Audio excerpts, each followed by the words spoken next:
Hello and welcome to another episode of the Game Theory Podcast. This is episode 37, not 36, because I made two episode 35s. We like episode 35 so much, we did it twice. We're known as the smart guys. So, yeah, this is episode 37, and as we alluded to last time, we're going to be talking about Super Smash Brothers. Super Smash Brothers! Brothers! Yes. Quite good. So, I'm pretty excited, my friend. I didn't play a ton of games this week because was the very last week of I had to grade like a crap ton of papers, and then like end of the year stuff where everyone's like, oh yeah, I kind of forgot that we want to see all of our grades, all of them. So, you could get those posted. That'd be great. Yeah. So I had to do that. I also had to study for my own because I took my very last required PhD course coursework. So awesome. Well done. So now it's just dissertation and what else? Oh man. Well, first of all, I can take more electives, which I'm actually going to do next semester. There's a marriage and family therapy seminar, just exclusively, and it's by a lady, a doctor who's well, I was going to say a guy, if it was a guy, whatever. Yes, it could be interpreted that way. Yeah, and she's like specializes in that stuff, so that would be very handy to have. So I'm going to take that just for funsies, but I don't have to. And after that, all I have to do is finish up research work. You do practice. I got to take the EPPP, which is a licensure exam. It's kind of like the bar, but for like smart people. Whoa. I'm just calling it like it is, man. The bar is not. The bar is kind of low. Let me put it that way. Okay. Get it, lol. And what you did there. This is like a 4-day test that's like for PhD people, not for people who are getting like a practical or professional degree. Mm. So anyway, it's really freaking hard and horrible, and I hate it, and it's gonna be awful. But I'm gonna do that next semester, I believe. Maybe the following one, and then the dissertation, and lots of work, doing stuff like assessments and stuff in between. And then you can finally stop qualifying your. I'm not a psychologist yet, and just say. Exactly. Yeah, the Game Theory Podcast with the clinical psychologist bitches. That'll be fun. Thanks. What's up with you? Okay, so I had a dream last night. And, okay, there's like 3 things people never want to hear about. It's like your kids, your dreams, and I don't know, like your pets. And your thesis. Yeah, and your thesis. Talk about it. Pictures of your vacation. So I won't go into the details of the dream, but it got me thinking, you know how the human brain, we tend to we don't tend to, this is just how it works. Like we make decisions on an emotional level first, and then we rationalize how we got there. Yeah.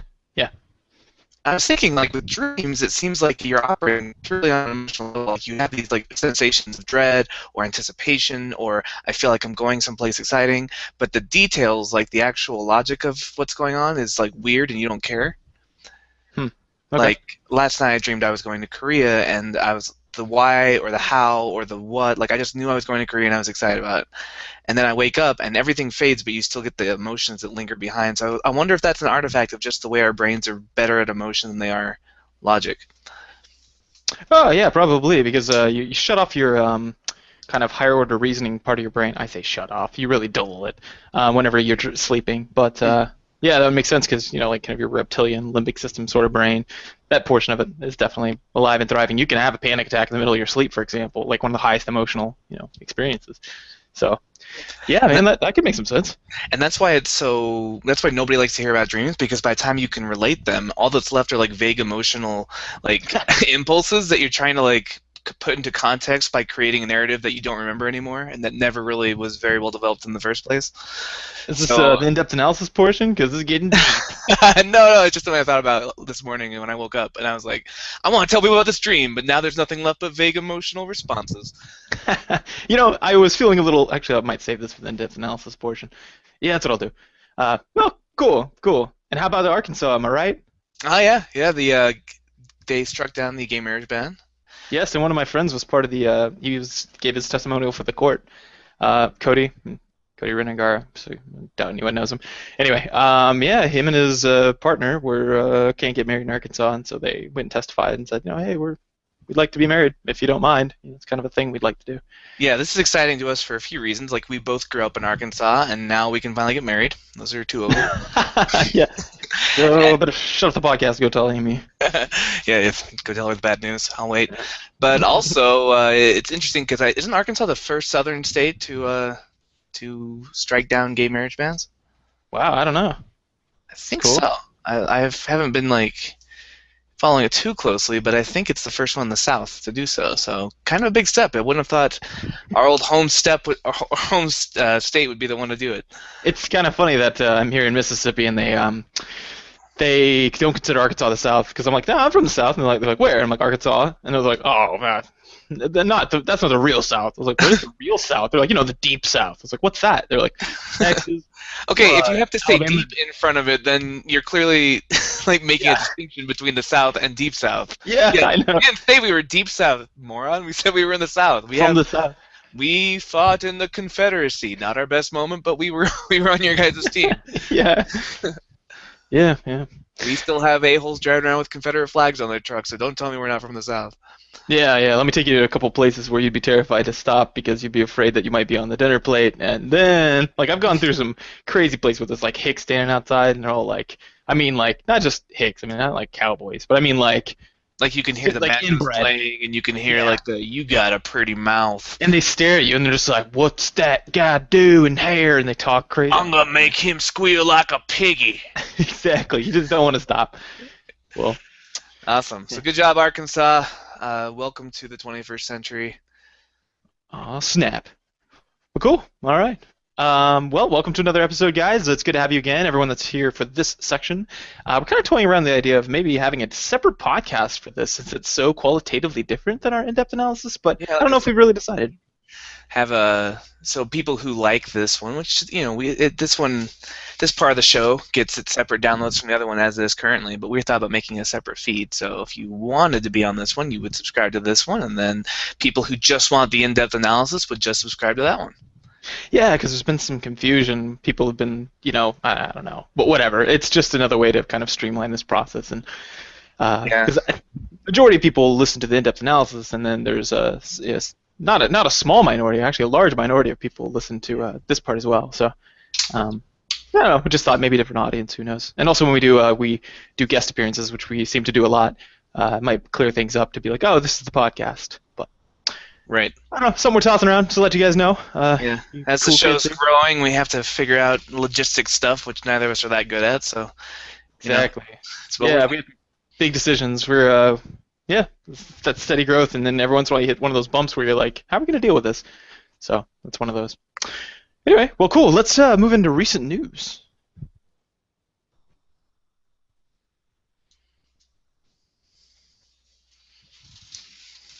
All right, recent news. So, all right. Hello, recent news. Hi, I'm Recent News.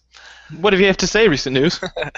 Okay, so this was kind of timely considering our Arkansas chatter before. Have you heard about Tomodachi Life? No. Okay, this is weird. This is a game that's coming out for the 3DS, and it's like if you combine the Mii's with Animal Crossing with The Sims, is kind of what it looks like. So you put your Mii's into this world, and they all just live on this, I don't know, it looks like an island, and they just hang out, and they lift weights together, and they go to the beach, and they fall in love, and they cook dinner. It really is like The Sims with Animal Crossing mixed together into a weird, addictive 3DS game that's probably going to be one of those hard-to-put-down games.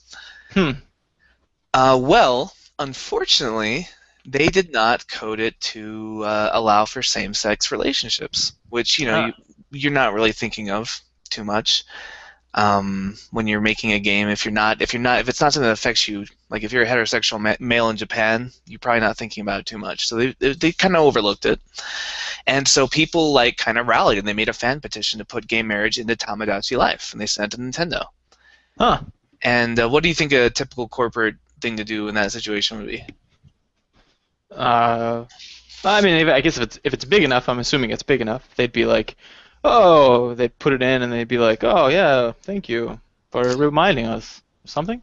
Yeah, they released a statement and that said, "We apologize for disappointing many people by failing to include same-sex relationships in Tomodachi Life. Unfortunately, it's not possible for us to change the game's design, and such a significant development change can't be accomplished with a post-ship patch. At Nintendo, dedication has always meant going beyond the games to promote a sense of community and to share a spirit of fun and joy. We are committed to advancing our longtime company values of fun and entertainment for everyone. We pledge that if we create a next installment in the Tomodachi series, we will strive to design a gameplay experience from the ground up that is more inclusive and better represents all players." So basically, they just apologized, and then they said, in the future, we'll do that. Oh, but no change. Weird. Well, it's hard to change. Like, this is like a game about making relationships, so Yeah. like you can't really patch that. It's gonna take some ground up stuff. Okay. Huh. Well, So I think they did the best they could. Like, they made a mistake, they apologized, and I can actually believe it'd be hard to patch something like that since it's such a core part of the game.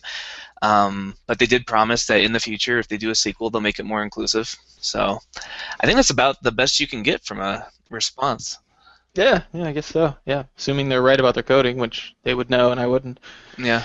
Huh. Well, cool. Oh man, I was perusing some news as well, and actually something I think I put it on the Facebook page. Definitely put it up on the Twitter as well. But it was I saw someone talking about like hard games and putting their thoughts on the matter, and we talked about roguelikes last time, and they mentioned roguelikes in theirs, and they're like, oh man, why do people do that? It's like big questions. You know what I'm saying? And like, I feel so validated when I read their responses of like whenever they were like struggling with this concept. It was like, oh, it was a really long article. I don't know, maybe like 6 screens full, 6 pages of text, and like trying to figure out what was going on. And it was just well, it was like kind of the layperson's idea. But I feel like some of our listeners could write better articles than that. So it makes me feel validated. I'm like, see, we really can contribute to this space. This is good. This is Yeah. good. Because It's weird how the topics mirror like what we're talking about. We just talked about that. right. And there's that salience thing. It's kind of like when you learn a new word and you find out somebody, starts using it, and you're like, oh, hey, surely it's Yeah. not the first time they've ever said it, but I noticed. Start noticing it more.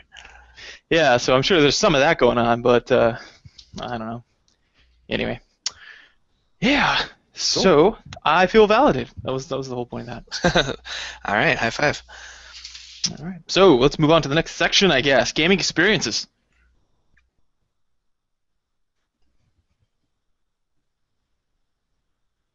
Gaming experiences. Experiences. Okay, how was your week for Good. game-wise? I've been playing a lot of Amazing Spider-Man, which you were not a fan of. I was not. I gave it a poor review. A 2, I think I said. I'm having fun with it. I'd give it like a 6.5, 7 out of 10. Wow. It's quite Yeah. a bit different. Yeah, it's to me it's like a less polished Arkham game. It's got a lot of that open world exploration. The combat's pretty similar, but it just seems a little bit less fluid and a little bit less like pretty, I guess. Huh. Really? And Okay, how far are you into it, as far as story-wise? I'm near the end. I'm in like chapter 7. Wow. Okay, well, I don't know. And then I just like zipping around town on those webs and looking for comic books. Like it's no Spider-Man 2. That was the most fun web swinging mechanics I've ever had. But Oh, no kidding. yeah, but it's still a fun game for me just to zone out, listen to a podcast, and just explore New York and stop random crimes. Like, it's repetitive, but it's okay because I don't need my brain for repetitive, so I can do other things. Oh, yeah, one of a listener, someone on the Facebook page mentioned that Skyrim was the same way. Yeah.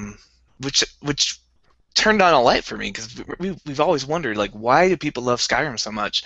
But now I can see it. Like, if it's just one of those games where you can turn your brain off and just explore and like listen to something like an audiobook, then I suddenly see its purpose. Yeah, expectation plays a lot into like our evaluation afterwards. I know that psychologically, but what I don't know is like level of expectation of engagement. Like that was an interesting point that she brought up. I don't remember her name. It was one of the female listeners. One of them. Like there's only 2. But, there's quite a few, but I just mean that's why I said she. I don't remember her name, but she said yeah, Skyrim. So it makes you think that like it's kind of like if you like get a blockbuster and they're like, hey, we're making a new Teenage Mutant Ninja Turtles movie or something. That was a big part of my childhood. So like I'm gonna see that. So I go and buy popcorn or whatever, which I never buy popcorn, and I'm like, doesn't matter. This is gonna be an experience. You sit down and you like get ready. You're fully engaged. You turn your phone off. You know what I mean? Like you're ready to just get ate up in the story, versus like if someone else is like, oh, I'll put it on in the background while I cook or something, you know. Yeah. Like, I wonder if how that affects it. What do you think? Yeah, that might be part of it because I mean, if ever a game got a lot of hype, it was Skyrim. Like it had a long fan base. A lot of Bethesda gamers from played the previous Daggerfall and Morrowind and Oblivion, Hmm. and yeah, it just got really really hyped. And so maybe like that kind of influenced how I went into it. Hmm. Whereas I was just and then, the thing that I didn't like about it turned out to be something that's a strength for her. She likes the huge vastness of it because it's just something you can turn your brain off and explore. Whereas I was looking at it and saying, "Oh, so big, I don't want to go through all that." So Yeah, like maybe if I treat it like I do Assassin's Creed 4 or Spider-Man, where it's just like a big sandbox to run around in and not really pay attention to, I'd enjoy it more. I wasn't expecting much, but I was like expecting to fully engage with it. So like that's why I thought that was an interesting variable, is because like I didn't really much care for the older games. I mean, I played them. I thought hey, this is somewhat fun, but then that was always tempered by the fact that I'd look around, and everybody else was like, "Man, it's the greatest game ever!" They're all slavering, and so I was always like, huh. It always felt like it was pushing me to a lower valuation, to try to like adjust their anchor, and be like, guys, you're saying this, let me pull you even further down, but. Anyway, but yeah, if you expect to engage it a lot, like I always did, there were no copies even available to buy it at the time. It was a physical copy that I was looking for, and so I downloaded it and didn't pay for it. And I've done that a lot where I pay for it afterwards. But if I like it, but this one I didn't end up paying for. No, I think about the $13 one, like when it came down like a Yeah. few months later, because that's about what I'd pay for it.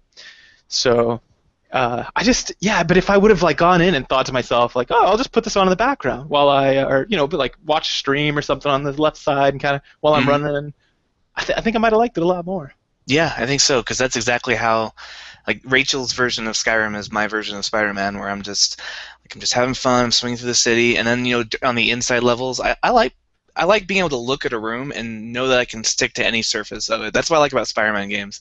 Like it's Yeah. fun to be like, because you can just run around, but I like to just go like, how would Spider-Man enter this room? And I'll just like shoot to the ceiling and I'll crawl around on the wall and I'll come in like upside down and just make the perspective always like upside down or sideways.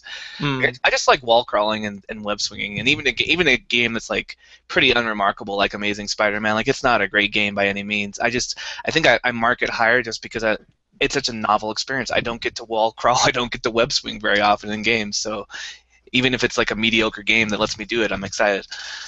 Huh, yeah, well, that makes a lot of sense.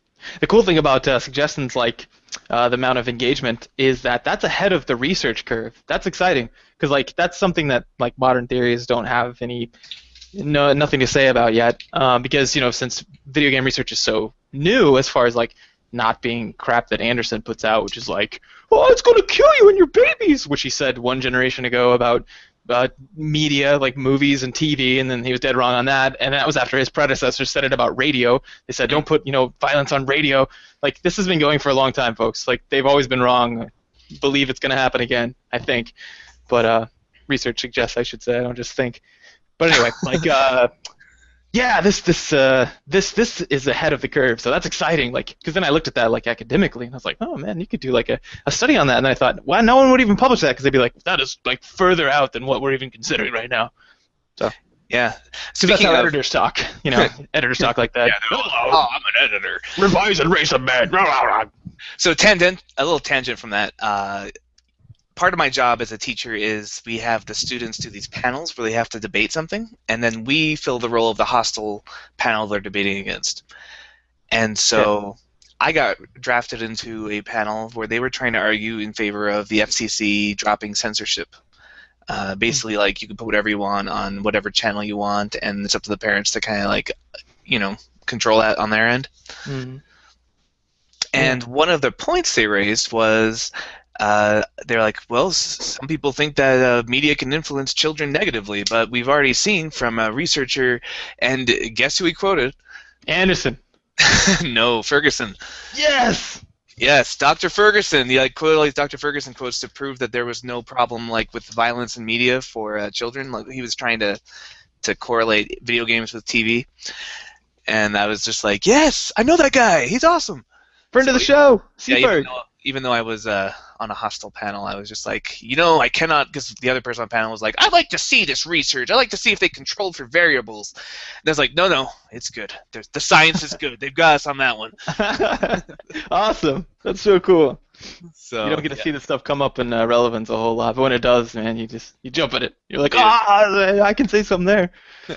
But what have you been playing this week when you have not been working on grading papers? Oh man, my cousin Candace, like I was just chatting with her at some point over Facebook or whatever. The one who works for Blizzard, folks, the game developer. Well, it just kind of mentioned that I started playing Child of Light, and I was like, oh hey, that's the one with the female protagonist, and it's not a powers fantasy one. It looks pretty good. So I think I talked about it last time actually. Yeah, we But mentioned anyway, okay, that was it. Yeah.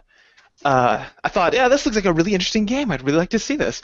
So I just mentioned it to her. I started playing. I was like, what do you think about that game? She's like, oh, it's pretty good, blah, blah, blah. And then next thing I know, like the next morning I wake up, and she gifted it to me on Steam. So, it. Oh, nice. yeah, totally cool of her. I was like, I've never done anything for you. You always do nice things for me.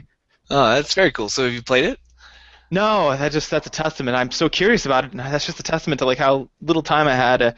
I know that seems to be a trend, but my time is freeing up now. So like today, I just laid on the floor for a while and just talked with my wife. It was really nice because I was like, she's like, oh, I'm sorry, I'm probably keeping you, and I was like, actually, you're not. So That's good. it was super nice. But what I did get to play was well, I didn't get to play it actually. We were developing a character for Edge of the Empire for the campaign. Yeah, we were supposed to play that tonight, actually, but one of our players is mysteriously gone. Yeah, that tends to happen with our gaming group a lot. I mean, I'm also, that happens to me sometimes, but Yeah, I was gonna have you psychologically fix this, but you're sometimes the problem. So, yeah. Just but really, yeah. yeah. So tell us about your character. Yeah, it's Rafe Dontere is like from the same sort of thing I did at SWOTOR. He's just a trooper, Real trooper. Yeah, he is a trooper. He sticks in there, no matter what happens. No, but like Warhammer. I like Warhammer fantasy, or not fantasy, 40K. Mm. And one of the things they have is something called I think it's called a human tithe, or maybe it's just called the tithe.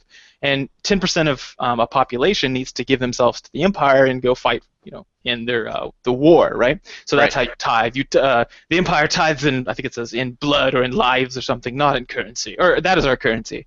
So like it's all like super epic like that. So I was like, oh, what if the Empire? I mean, as far as like in Star Wars, might do something like that, at least on a couple worlds, or maybe it's like world driven. The world says here's how we contribute because we can't give to the Empire some other way like money.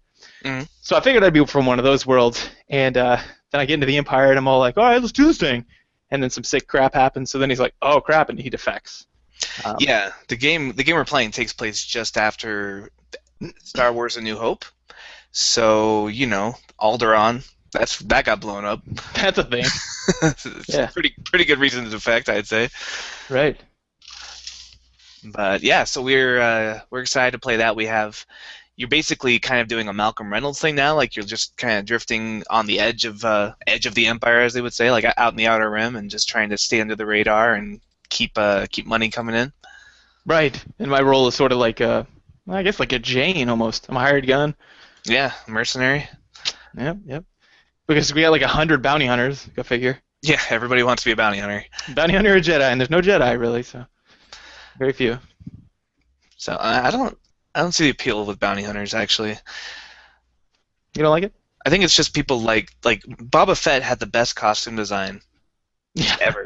Yeah. Everyone he just became everyone's favorite character because of his costume.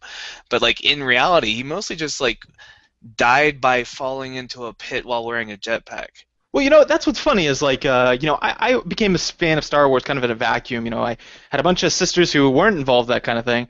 They just liked, well, they liked a lot of stuff, but Star Wars was not one of them. They were always like, "You're so weird." But Star Wars for me was like, private experience. I was a super nerd, but like I only had one other Star Wars friend, and neither of us gave one shit about Boba Fett. Like one shit. We didn't know. Like, we knew his name, we knew all about him, we had read 1,000 of the books, the lore surrounding it, we read the novelized versions of the movie. I just didn't give a shit about Boba Fett. There was nothing remarkable about him. I mean, I liked the way he looked awesome. He had a rocket freaking thing on his back, a rocket attached to a jetpack. Probably not smart. And then, his gun was kind of stupid, and he had a weird, like, grappling hook. I was like, why do you have a grappling hook if you can fly? Well, so he can lasso people like a cowboy. Yeah, he was just a waste of space. But his vehicle, his Yeah, space Slave vehicle, One. the slave. I thought it was Slave Two. Oh yeah, Slave Two. Slave One was Django's. Yeah, yeah. So Slave Two was cool. Like I got to see the inside of that, and I was like, personally, no. They're like a little. It was what was it? Oh, it was one of those like Star Wars like slice through things. Yeah. That was No, really that's pretty he. cool. Yeah, he's just a bad bounty hunter. Like you shouldn't have to specify no disintegrations to a bounty hunter. Yeah, Like how are you how gonna you? collect the bounty? Yeah, I've got some ash here. Used to be a Jedi. Did it? Really? You just sweep that out of your fireplace? Yeah. Smell it. It smells really Jedi-ish. You can God, smell the force. So God, yeah, yeah. Like cool, if but I was playing in this game right now, I'd want to be the smuggler archetype. That's like one of my most fun or favorite Star Wars tropes, like that Han Solo kind of just in it for yourself, kind of in over your head. You don't have magic powers. You don't really believe in that stuff. You just got a trusty blaster on your side and a Wookiee buddy, and you're just cruising the galaxy, smuggling spice. yeah, that's Which cool. the modern day equivalent would be like a drug mule, putting condoms full of Tijuana heroin up drug your mule? butt. Yeah. So I guess it's way cooler in Star Wars. That makes sense. You'd be sort of like Breaking Bad in space. Wow. Oh man, so we should reimagine that, like Heisenberg as a hut. Hudsonberg. That'd be sweet. Heisenberg, yes. Ho ho ho. Jesse Skywalker. Jesse. The Force is with you, bitch. All right, we Um, just found it. Hey, it's a good topic for crossovers, which is what yeah, our in-depth analysis goes into. it is. But I'm gonna while we're transitioning, I'm gonna make sure I get a patent on this trademark before anyone else does, or Disney rips it out of our hands. Disney, AMC, Star Wars, Breaking Bad crossover. Partnership of the century, nay, of the galaxy, Well, of that's a what I was lifetime. saying. The Star Wars, like, that's why I'm excited about all these new Star Wars movies because there's so many different kinds of stories we can tell. Like, there's each planet could be its own genre of That's movie. true. Like, you could make a Breaking Bad in Star Wars. You could make a Western in Star Wars. You could make a film noir. You could go a lot of different ways with it. Yeah, like Firefly kind of touches on that with the different worlds they land on. One of them was like super like sort of uh, Eastern influence, like Oriental, sort of Asian. When they Mm, landed and they found that the box that had the human in it. I don't know. I right. don't know if I want to spoil that. But then there's another world where it's much more like Old West. Western. Yeah, like the one where he gets the cattle, or the one where they go to the Boudreaux, not Boudreaux, the Yeah, the Bordello. Bordello. Thank you. So familiar with that term. I love whoring, but No, yeah, it's that's the great thing about planets as settings is you could really just make each one its own genre. Star Trek, the original Star Trek series did that a lot. They'd have like a mafia planet where everything was the mafia, and they'd have so like now you're in a gangster movie, now you're in a hippie planet, now you're in a gladiator planet, it's ancient Rome. So right. And that makes a lot of sense as far as like considering how far and how long it takes to travel between planets. It makes sense that they'd have a more localized sort of segmented. I don't know, segmented sort of different way to rule mhm. different planets. Like that kind of thing could be more susceptible on some planets, and some planets would be more susceptible to like a sheriff, sort of thing. That'd be cool. Right, yeah. So I'm once again cautiously optimistic. Yeah, it's a good way to talk about it. Well, great. Let's talk about some Smash Brothers, man. All right, in the in-depth analysis.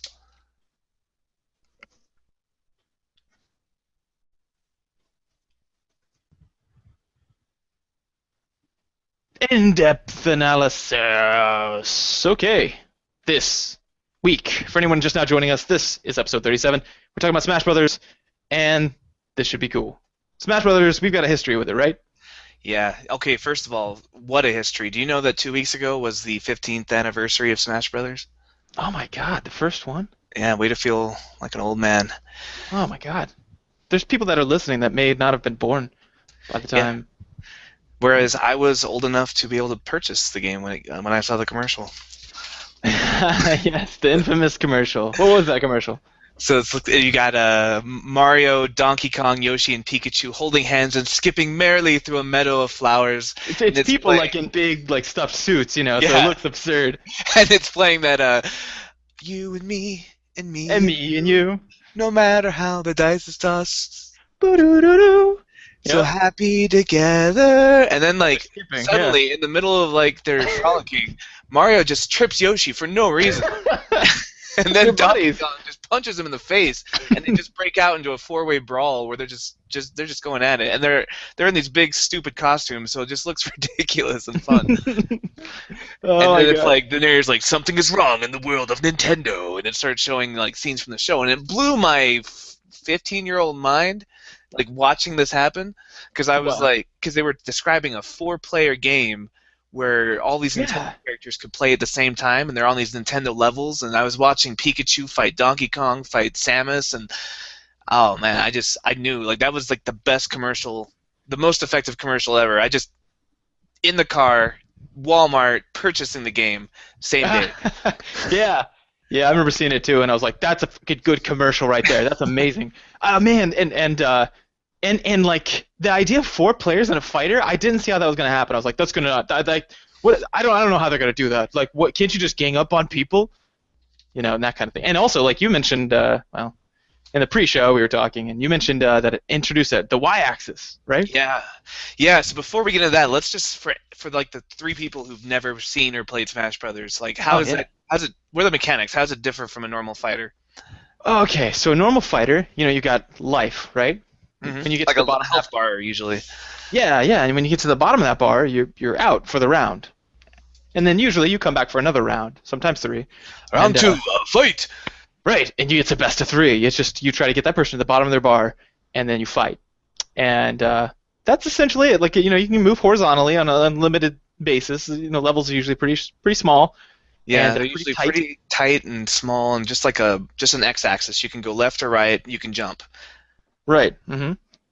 Definitely. Um, And some like emphasize jumping in air combat a little more, like Marvel versus Capcom, for example. There's double jumps in there, and you have to keep track of your opponent through like a little indicator that says he's below you, but right. it's not quite the same thing, is it?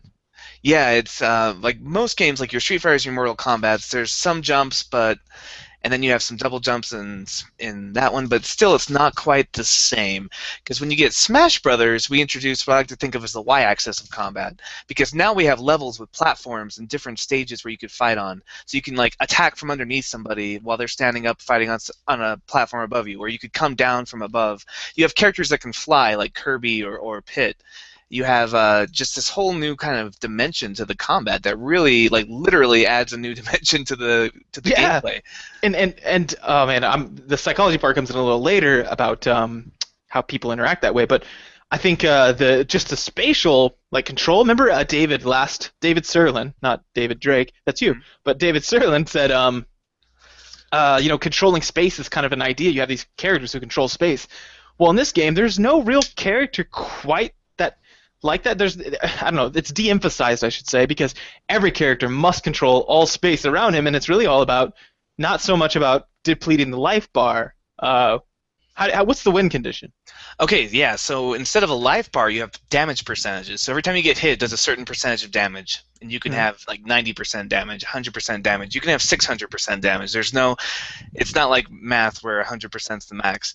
And what Right. that does is it influences how far you go back when you get hit. So if you get punched and you're at 0%, you're just gonna like fall back a little bit. But if you get punched at like 100%, you're going to go flying quite a ways. And in order to knock somebody's life out, because there's no upper limit, like you can get to 999%. Mhm. But in order to kill somebody, you have to knock them off the stage. And so Mhm. the whole game is about like getting them off of the stage. You usually are on a floating platform or a floating island or something like that, Right. and kind of defending that space from people trying to get back onto it. Right. So because of that spatial control, really most of the game. Well, most of the game, I should say, the most intense parts of the game are revolve around like guarding ledges, right? Or Right. juggling someone, trying to get them off the part of the screen, Hmm. or like maybe the air off the edge of a ledge, trying to kick them so far off the left side or right side that they actually hit kind of this edge, Right. There's like where an they invisible wall where the stage ends, and if you go past it, you're gone. right, like an out of bounds sort of. Right. So Like that's what kills you. it's more like I guess you could say you could compare most fighters as like an MMA kind of thing where you just kind of go at it until somebody falls down. Right. And Smash Brothers is more of a sumo like style. Like you have these boundaries and you're trying to knock them out of the boundaries. Yeah, that's a good. a good way to put it. It's still not three-dimensional, but it is a full realization of the two-dimensional with the y-axis now being Right. a threat. Like, because if you get hit hard enough from underneath, you can go flying out of bounds up, or you can go flying out of bounds down if someone down kicks you. Right, So and with the level design, with these different like you'll have like moving platforms or things that float by overhead, or there's different places to have your fights. or you're on a So racetrack one time, remember? right, yeah, you're on a racetrack, or So you're you're in a dodging these cars while you're in combat. It's crazy. yeah. That's the other thing is a lot of times the levels will be a lot more involved in the fight than in a typical fighter.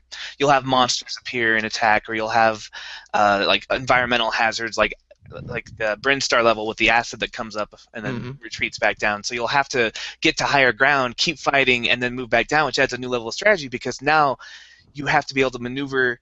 You have to kind of play king of the hill, right? Because there's only so many safe places to stand, and Yeah. then Well, it does do that. Like it definitely spaces, like it turns zone control into like a thing that's more important, depending on which part of the level transition it's in. But it also has a lot of times those things do high damage. So it's also like another form for you to cook down people who are new. They got 0%. They come in and they're like walking tanks, where you can't knock them anywhere. And they're more effective at zone control because they're less prone to your zone control. And mhm. depending on where your percentage is, and it totally changes. Like how much damage you have completely changes your behaviors.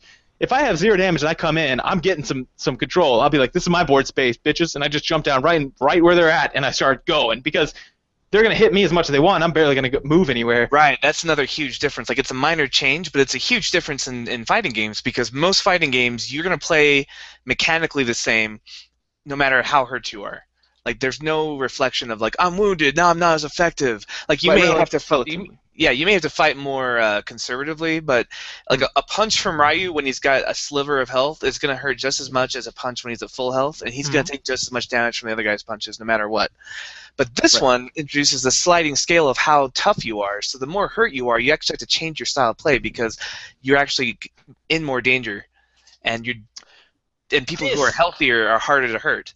And this game is one I would love to talk to David Sterling about because remember how we talked about unconscious learning or what I called implicit learning? And Hmm. he was fascinated by that subject. Well, the funny thing about Smash Brothers is it's very much like that. I was watching this video about like super high level concepts, and I was like, man, I do all those already, and I never even knew I was doing them. He's like, yeah, what you do is you L tap. It's called L cancel, which is Hmm. like you press this button and it speeds up the animation. I was like, oh my god, I do that on purpose. I never even knew I did that. I never even knew I touched the left shoulder button. But when he was talking about it and he showed it, I was, I did in my mind. I was like, click, click, click. Yeah, I do that. Oh my god, I already do that. Like I learned all these little glitches that like I kind of stumbled into, and now I use them all the time. Like with Falcon, I did that all the time. If I missed with a down A, it always left. It's also your block, so I would call it like the block cancels. What I was thinking in my head is, so it's like if I fake block right before I hit the ground, he doesn't even bubble, and I get up faster. So I Yeah, already did that. It's really funny, yeah, but also how often are you looking at your life? You rarely look down there. Instead, it's more on quote unquote feel. You're like, oh, right. I got knocked back about this far. Uh, Okay, and there's like 5 things you're taking into account without consciously taking them into account. For example, if I'm flying back and I'm like, oh, it's Kirby. Kirby can't do a whole lot. He's not a power hitter versus like someone like Samus. Whereas if I'm at like 158%, I'm kind of like a cotton ball. I'm gonna go flying everywhere, right? Or I guess mm, helium or bouncy ball. But and so it's going to change on what matchup I'm fighting. But the matchup is also dynamic because there's 4 players. right, right. So you're looking at characters. You're looking at each character has a certain weight. Like this is how much they're going to go flying when they get hit. They've got a certain strength. How much they're going to send you flying. They've got all these different things that don't have numbers. Like you can't go into into a database in the game and be like Pikachu, strength, this, speed, this. Like it's just a feel. Like you start to get a feel for all these different characters just by playing them. Yeah. And then it just makes this kind of four-way dynamic because instead of just focusing on one fighter like you normally do in a game, like you got to be you're fighting one person, but you're constantly spatially aware of the other people there because they Oh might yeah. come in and try and get a cheap shot on you while you're distracted with somebody else. Yeah. So your scrapping a lot of times ends up in like 2 segments. Well, not even. Sometimes it's like what 3 people are fighting. One person starts hunting items because he's high on health, so he's gonna go flying. Yeah, it's So taking a lot of high on damage. damage. Yeah, so he's like, well, I want to go try to see if I can get an item to turn this around because some items heal. Some items are things like the hammer from Donkey Kong, where it's like, and you just one hit kills anyone almost. So like if you can get those, you can be more cost efficient in your high percentage health Right. damage life. It's just It's so So while like so while you're fighting that person who's about as hurt as you are, you have to keep an eye on the guy who just suddenly disengaged. Like, what's he up to? Is he looking for a yeah. way to change things back into his favor?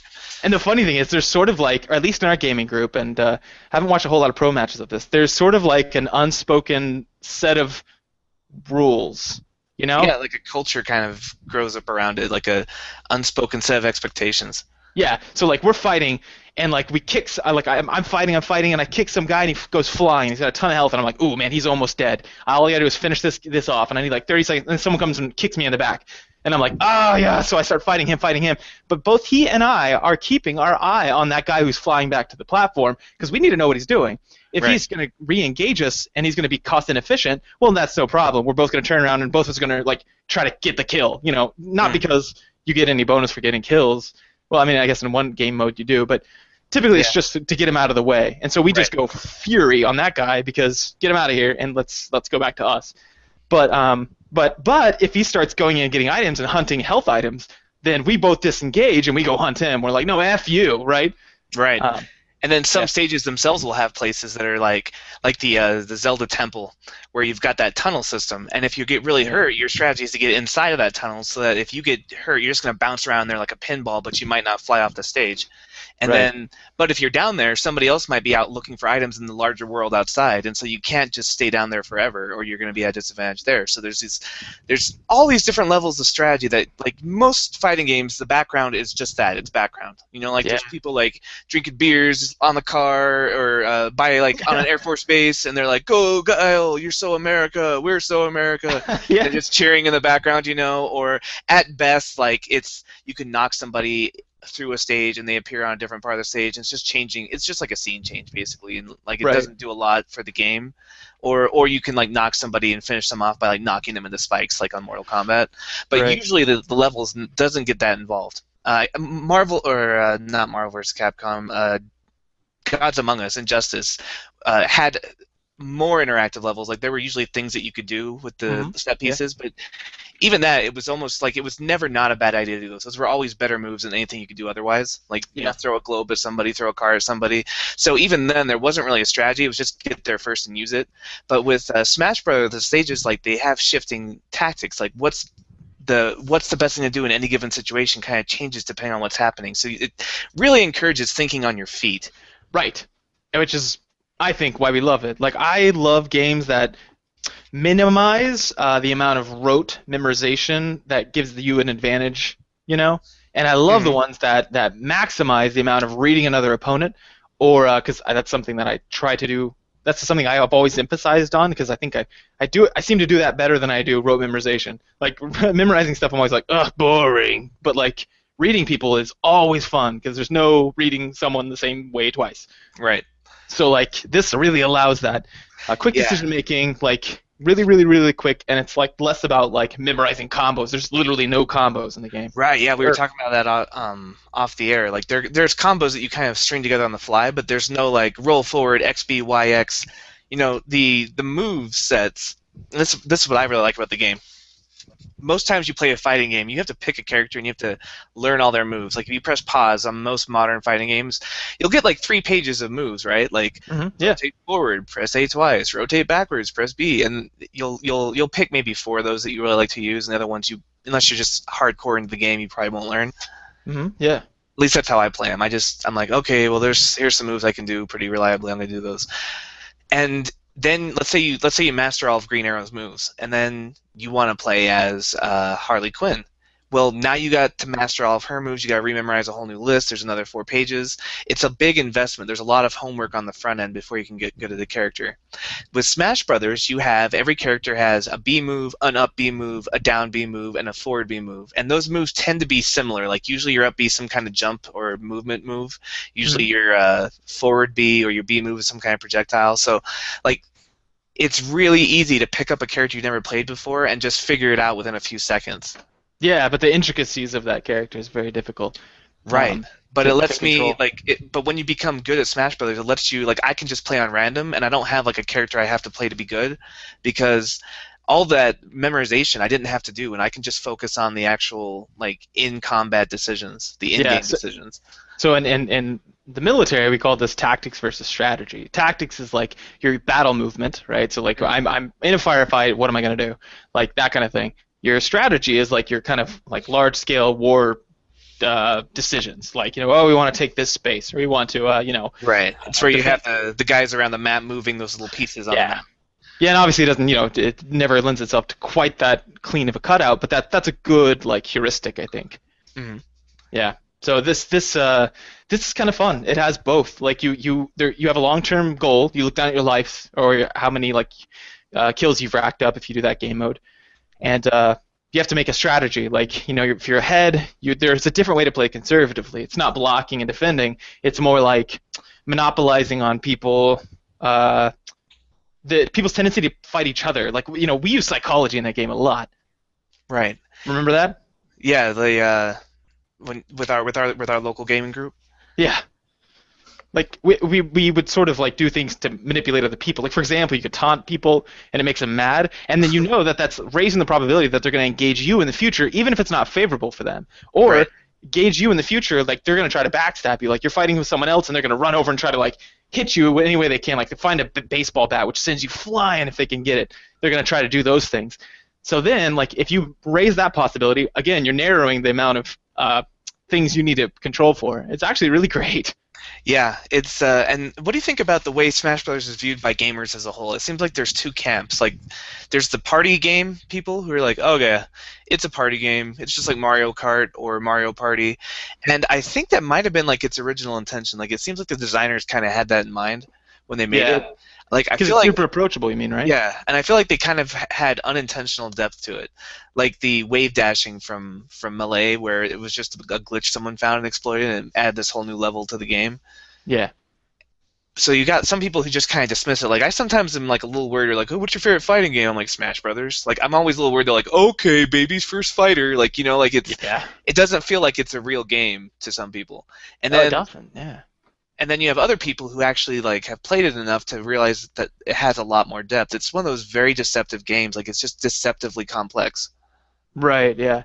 I think one of the things that makes it so interesting, though, is the fact that it's four player. And one of the things that made it fun for me, at least, it was less fun when we were 2v2ing, like you and I, or 1v1ing. You and I would fight each other, or like other people, I pull up the controller someone else and I play. It's okay. I mean, it's pretty fun. The zone thing's fun. The fact that like you've got a lot of items, things like that. That's all Mhm. cool. The moving, revolving level. But I think that the true beauty of that game is just the insane. Like it's like a um it's just a lot of variables all at once. You're taking in all this information, and you're reading people, you're trying to figure people out, and you're also zone controlling, space controlling, and I think that it really allows for human interaction. I think more. Yeah. I don't know. It's a lot about manipulating people and taking it and opportunities. Like you can be more opportunistic in that game. So like you're fighting, fighting, fighting. You see someone go flying off the ledge. Everyone's eyes. You could do an eye tracking thing. I should do this. This would be fun. We have the software, eye tracking software. Do an Mhm. eye tracking software. Watch everyone. I bet everyone will glance over, look at the person, and then see how far they're sailing, or look at their life. Like take some indication of like where that player is as close to death, right? Right. And if it's opportunistic, you're going to take that advantage. Like even if it's going to break if I'm currently in a fist fight with someone else and we're doing our thing back and forth, aerial battles, everyone's going nuts. I would take like 3 or 4 hits and be put at a huge disadvantage if I can take a weapon and like just chuck it out there and hit the guy and then kill him. Because like that's one less person I need to deal with in the long run. So Right. it's one of those situations where opportunity will call. I mean, at least for me, like I would always disengage with someone quickly and go finish someone if it meant that that person would die. So Right. if not, the funny thing is, if you fail, you've just got two people pissed at you. So you've got someone on your left and someone on your right beating the Well, shit out of you. and even if you succeed, you have an almost invincible person pissed at you.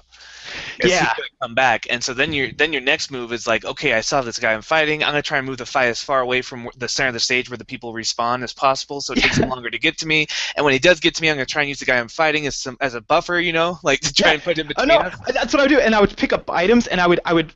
Okay, so you use the guy coming in as like a projectile almost. You're like, here he comes, and try to make him hit the other guy as often as and repeatedly as possible, and you agitate them. So I would jump around and like grab like an item and throw it and hit the guy in the face to stun him, and then like make them try to hit each other on accident. And once they do, a natural fight will evolve because it's all a matter of like the guy hits the other guy, and then then he's Yeah, like, oh crap, especially he if you're just being evasive, like you're just flipping around and like you're not doing a lot of attacks, and suddenly you become less of a convenient target, and this guy who keeps on hitting him while trying to get to you becomes a bigger target, and then yeah, you just turn them yeah, against each other.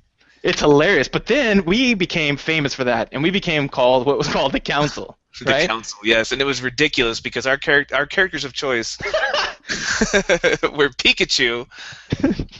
And Falcon, like Captain Falcon from the F-Zero series, who's absurd. He's absurd. He's got a sash and he's wearing blue tights and he's got a crazy helmet.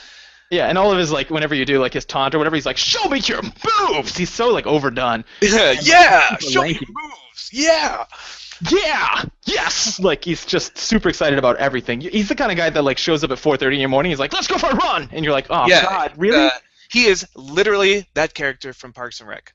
Yeah, literally, I am literally Rob Lowe. Yes. But yeah, he's absurd. So like, So like him and then Pikachu is just this adorable like cute mascot of Pokemon. Like he'll kill you and they'll be like Pika, and you're like I'm so mad. He's so cute. yeah, and our competitive nature. This was both like brilliant for a couple reasons, and also kind of funny. Like, because our characters, we wouldn't fight each other, and there's a reason. Because when we started fighting each other, it was like it was ridiculous. Because all time would stop for me. I'm like, no, shut up. And like, if anyone got near me, I would Yeah, just like, this is I the don't game we were like with my playing in our character. story of like where we're like, this is my watch is slowing me down. Take off the watch. Yeah, yeah, and like, and with me, like, I toy around with people when I'm like fighting. Like, I'll jump and like do a silly move, or jump and do a lot of dodges and midair things to stay unpredictable. Like David Serlin talked about this. He said he'll do things that look nonsensical, and but they're very meaningful, and Kind that's of what a I would do. I would drunken master style. Yeah, that's what I would do. Like I wanted to stay. My greatest advantage was when the other person couldn't read me correctly, because as long as he's playing within his set of predictable behaviors, if I'm unpredictable, I've got an advantage. So I would do like little jumps and moves, and like a lot of things where I'd start running towards items, and they'd be like, "Oh, you're items," and then I would monopolize the fact that I knew that they were going to start a sprint, so I turn around and kick them, things like that. Like it was all this like really super mind games. But like whenever I was like fighting David, I was like, "Don't touch me!" And I would like just like crush them. I would do whatever was the most effective to hurt that person bad, because I don't have time to mess around. Like if I lose 1%, that's a lot different than losing a percent versus someone else. Because like Yeah, so we were very evenly evenly matched, and we were kind of on a plateau above the other players. Like we were kind Yeah, of on a different level. we put a lot more time into it playing this game, because David and I were like kind of, I don't know if we're closer friends, but like we spent more time with each other for sure. Right. And so we fire up this game and practice. But man, And so what ended up happening is we'd have these like four-way battles where you and I would just be just back to back fighting people as they came close to us, because we didn't want to waste energy or life fighting each other until we had to, because that was yeah, the biggest cost. Like every yeah. point of damage I do to you is going to give me more damage back than something I do to Kirby or something. Right, yeah, you're more cost efficient against another player. So it ended up being where no matter what would happen, no matter who was playing with us, it was always me and David at the end standing. And it was just a matter of the whole game became just a game between us to see who could come out at the end with the most amount of lives. And then we'd fight. And because we were gonna probably beat them, and it was just a matter of like controlling that. So we would go after like weaker characters or something. And if I saw David preying on the weak a lot, I'd be like, no, and I'd go over there and like attack him, try to get him to like agitate him a bit. Things like that. I would have to be more opportunistic. So really, the game became about a metagame of me and David trying to be more cost efficient in dispatching the other characters. Like we were kind of like the communist Russia versus America in the 50s, where Right. like we would use proxies to fight our wars as long as we could, because we didn't want to get involved, because then it would go nuclear. Right, right. And the funny thing is, whenever everyone else would finally die, they'd get pretty salty about it. Let me tell you, like they'd be like, "You guys never even try to fight each other. What the heck?" Because like we kill both of our characters. We both turn around and look at each other, And then and we just salute. stand there silent, like high noon, like because we were like, just wait for the others to respawn. It makes no sense to fight each other, So, and they get mad. So, but it was brilliant actually, because if the full game will play out that way probabilistically, right? It Right. doesn't make any sense to engage each other, and if they know that, which they did, they would monopolize on the fact that we're fighting. They'd be like, "Oh my God, they're fighting! Get all the items you can, and like and just wreck them." Right. So, Right. yeah, It was like a natural evolution, like an unspoken strategy that just kind of evolved, and everybody kind of picked up on it, but yeah. no, but we just called it the council. Yeah, because we were like, we disapprove of your actions, and like we would just descend upon their game and destroy them. But the funny thing is, when we finally dispatched of everyone, they lost all their lives and they're out of the game. It's just me and David left. There was always like a small ceremony to like acknowledge the fact that here's where the true game begins. We would like That must have dispatch been really weapons. frustrating. Like if I had a weapon, I'd be like no, and I'd throw it off the cliff. Because I'd be like, no, this needs to be an even fight. So like, it's just so funny. So they get mad. They're like, oh, okay, use that lightsaber to beat me up for 4 lives, and then you throw it away. And I'm like, yes, David is above those sorts of things. Or we'd come out and you'd have 1 life and I'd have 3, and I'm like, just a moment. And I just leap off the cliff twice, and I'm like, Yeah. now we just fight. Until it was 1-on-1, and then I was like, and then we'd like do the little salute, and like I'd be like, the little taunt, like show me your moves, and you're like, Pika-Pee, and then we just charge each other. But the thing is, like everybody would watch. They're all like, oh my God, David, you're fighting, and they'd run. And It'd make a good show, and like, yeah, it was an interesting thing because we did put a lot of time into that game, a lot. for sure. Like we used to have Smash Brothers nights in college where we'd play I think the GameCube version, and we'd play like was it every Thursday or something, or every Tuesday. Or I don't think it was like an every week thing, but we organized official nights for this game. Yeah, and in the meantime, like we played a lot. It's a fun game. I still love that game. All those games are amazing. Yeah, I maintain it's got a lot more depth than your typical Fire, just because of all those extra elements that go into it. Right, and that's why I would like to see someone who is like I brought him up this be the third time, but David Sirlin, like he's someone I've actually talked to who he was a competitive player, like big time, like he's in the finals of like world championships, like this guy's a big deal. I'd like to see him play one of these games and then get his thoughts because me not having been a competitive fighter, when I play this game, it does seem more complex. But that's through the lens of like a psychology, where obviously there's more psychology here. Like the word complex, like it's less complex mechanically, I think. For sure, yeah. You have, like fewer combos and like it feels like some of those other fires, they feel kind of like Dance Dance Revolution, right? Where you got to hit every move with precision timing, but you can memorize the patterns, and then it's just a matter of knowing when to execute that pattern. Yeah, right. Whereas Smash Brothers is less pattern memorization and more like on-the-fly improvisation. It's more like just being in a improv like dance-off with no video game involved. Right. Yeah. Definitely. Yeah. And I really like those sorts of things. Huh. Yeah. Which might actually brings in some of the psychology. Should I talk about that here? Yeah. Or? How does brain happen? How am brain fighting? And Smash... brain work fight Smash? David, do you have any neuroscans to share with us? Let me rebut those restatements of fact knowledge. Anyway, yeah. So basically, okay. First of all, the first thing that came out to me, or like it stands out to someone like me who sees things typically through a psychology lens, is there's like one of my research interests is the computer-human interface. Like to me, it's cool, like the level of immersion someone gets, or the level of how natural or unnatural it actually is more entertaining to me, I guess, or intriguing. So you're looking at the gap of time between like I want my character to do this and then your character doing it, as far as like translating that through a button. And everything in between, exactly. So like how fast you adapt to the controls, and then like something obviously like on a Wii board, if you're like playing a Tony Hawk's skating game and it's a Wii board or a fitness board, obviously that's going to be a matter of like, I mean, there's probably hardly any adjustment there, but whereas like as it approximates the real life movements. But then you do things like this, which is incredibly different. Like I press down A and my guy goes sprint, or like first I push over, my guy's sprinting, running as fast as he can, then he leaps into the air, and I push down A and he juts his feet down. Like that is nothing like what I want to do, and yet when I play the game, it's what I'm wanting to do. Like I say I want to do this, and then unconsciously I make all those calculations and I do that.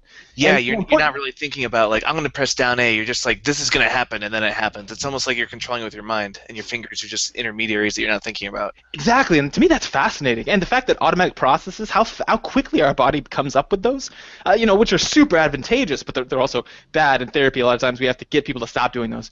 I'm like, okay, do you realize what leaps you're making in between here? And they're like, no, and I'm like, well, necessarily that invokes this premise of I'm an unlovable person, right? And they're like, no, wait, I mean I guess, and I'm like, yeah, which of course that's disquieting, right? I mean that sounded really like touchy-feely. I'm a unlovable person, but that's one of them. These core beliefs that like we don't think about, but we're operating on those premises, and it's the same thing here. And what's funny is after you play for a while, it becomes less like these are the moves. It becomes like, oh, I'm going to push him down into the ground, and then I just do a couple moves. So first you automize just like the button pushing. So you say I want to smash, and you smash forward, and so I do forward A. I smash it forward and press A, but Hmm. then I don't think forward A anymore. At first you do, you do think forward A, but then after a while you're like, no, I'm going to smash them hard, and then pretty soon you automatize that into another like superordinate category, as we call it, and it just means like I'm going to control the space in front of me, and I'm going to Right. do these like button movements. Like this is really good example for like Yeah, like this is combos. right. People will like subsume those all under. Oh, this is the part where I'm going to start here and I'm going to end them up here, up near the wall, kind of thing. Yeah. So that to me is like Yeah, like where super. where my brain is right now when I play Smash Brothers is I'm saying like I want to hit him, I want to knock him down at this angle, I want him to shoot up at this angle, bounce off that wall, and by the time he gets back to me, I'm gonna be doing an up A, so Pikachu does a little flip in the air and his tail's gonna hit him and knock him straight down. Yeah, and it's a lot like programming. Maybe we should have Russell Glasser on this because he's a programmer. Where you just say, operate this function, and because all you're looking at is like the pragmatic, what am I trying to do? And you say, oh, I'm going to try to get him off the right side of the edge. So you just start engaging these operations. And the cool thing is, you change the operation. So you start engaging that operation. You're like this one where I push, smash forward, and then I do a roll, and then I, grab, throw forward, that kind of thing. Like that's all together as like I'm going to do this and throw the person forward. But then the person dodges your first move. Instantly, you pop out of that operation and start a new one. Like, and how quickly we do that, it's awesome because it automatizes our processes so that we can, what? I mean, what does it free up your brain to do? What are you actually thinking about? So it frees up your brain to look at the meta picture, like the larger Right. strategy and like the spatial, like okay, he's coming back, so I gotta get ready for that. Right, which practicing does what? Well, what that does is that maximizes the things you can automatize, that Mhm. you can make automatic. And so that's really cool, and it also lets us operate on a level where I think we operate best, which is reading our opponent. Like you Right. and me, when we play each other, it becomes this like, well, David actually referenced this in the last episode where he said it becomes about reading what the person thinks you think, they think you think, and Right. so You it only becomes this think I crazy. did that. That's what's so funny. Yeah, yeah, like Princess Bride. Yes. Again, something some of you guys never saw, maybe because you weren't born. Well, and I think like listening to David Sterling, I think that other fighting games have this element too, but the entry cost is a lot higher before you can Right. get to that place. Like this is a game where I can just play with my girlfriend or my sister or somebody who doesn't usually play a lot of games, and they will suddenly start getting they'll get to this point a lot faster where they feel like they can automate Mhm. processes. Right. So Yeah. like whereas if I was going to teach them Street Fighter 2, like they'll probably never feel comfortable enough. Like they'll still be like looking at the controller and saying, "Okay, I got to roll forward, then I got to press XX." Like they're never going to get to that point where it's just automated, or at least not fast enough for them not to be frustrated and give up, and then be like, "I'm not a gamer." It's like, no, you are a gamer. You just need to have a game that's more like has a lower entry cost and gives you just as much reward at the end, if not more, in my opinion. Yeah, exactly. That's a good point. It's all about automatizing those processes, guys. Do it. Yeah. No, but also realize, what that happens to you. Like you may get someone, like if they introduced a new subset where you pushed down on the thumbstick and like pressed it down like a click, Hmm. rather than like a direction up or down, Hmm. and you click that and you push the shoulder button. That would take us a long time to put into our automatic processes. It would take a lot of kind of practicing and getting used to that because it's not in there right now. But Right. Well, not only that, but it's not in there right now and it's not intuitive. Like forward A as a smash is intuitive to our brains because they're punching forward when they do that. And down A is like a spin move on the ground. Like they kind of map out to what the character's doing physically. yeah, yeah. Whereas just like clicking forward and pressing a shoulder button, that doesn't really map very well to what's actually happening. Right, and the crazy thing is, why does that work so well with us? I mean, that's a backwards question. That's like saying, is our nose so perfect for glasses? I understand. Why is this universe so perfectly suited to support life on planet Earth? Yeah, well, it wouldn't have come about otherwise. Exactly. So, Why does the water fit perfectly in this puddle? yeah, yeah. There's a lot of counterintuitive uh, program schemes out there. I've played a lot of games where I'm like, what in the actual hell? Especially like in the '90s, when gaming was first starting to take off. Like Right. weird Like control the sets. fatalities for Mortal Kombat? Yeah, like roll around and press like BA or whatever. Yeah. Ridiculous. But yeah, but one of the things here that this is operating on, and this is actually a question. No one knows why we have phantom limb syndrome. Do you know what that is? Yeah, it's like where let's say have something amputated, like your leg gets gangrene, or you step on a landmine, you lose a leg, Yeah. but you still feel like you have a leg sometimes. Like your leg might ache where that leg used to be, and you Yeah. feel like your brain will feel like it's still there. Yeah. Like a patient will say something like, oh, my toe itches. Ah, and I'm like, you don't have a leg. That's weird. And he's like, no, it's right there. That's where my toe is. And he could reach out in the dark and scratch it. And like that's weird, right? Like Yeah, does that have something to do with that? Like, there's some, I forget what it's called, some kind of process that our brain can do where it's aware of where you are. Like if you close your eyes, you can yeah, find your nose. proprioception. Yeah. Yes. Proprioception is one of our senses. There aren't only five senses, people. That's a weird, like, Our, that's a myth. yeah. There's 100, no, there's not 100 senses. There's something like 20 something senses. But one of them is called proprioception. And that means, like, yeah, in the dark, you close your eyes and, you know where you are. You know what your body looks like. If I said, what does your body look like? And then turn back on the light, you could draw a picture of what you were doing. If you're like, put your knee up, put your arm up, what do you look like? You have some idea. So you've got this like feedback loop where you've got signals going out and signals coming back in. And these small kind of neurons are firing back and letting us know. Well, the funny thing is it might have something to do with that, but we're not sure. There's kind of two hypotheses. And I'm bringing this up because what we're doing is we're adding as an extension to our body, and we're so quickly picking it up. I was wondering if that had anything to do with the fact of, this taking something away, and there's a little residual effect, but over time you kind of unlearn that you have an arm or a leg. Right, the But neuroplasticity where your brain like adapts to it. yeah, there's two kind of hypotheses, and they're exactly the opposite, actually, of why we have phantom limb syndrome. While we're on a tangent, Hmm. unless you guys don't want to hear about it, but most people, this is usually a good dinner conversation. So if you guys are eating dinner, you're welcome.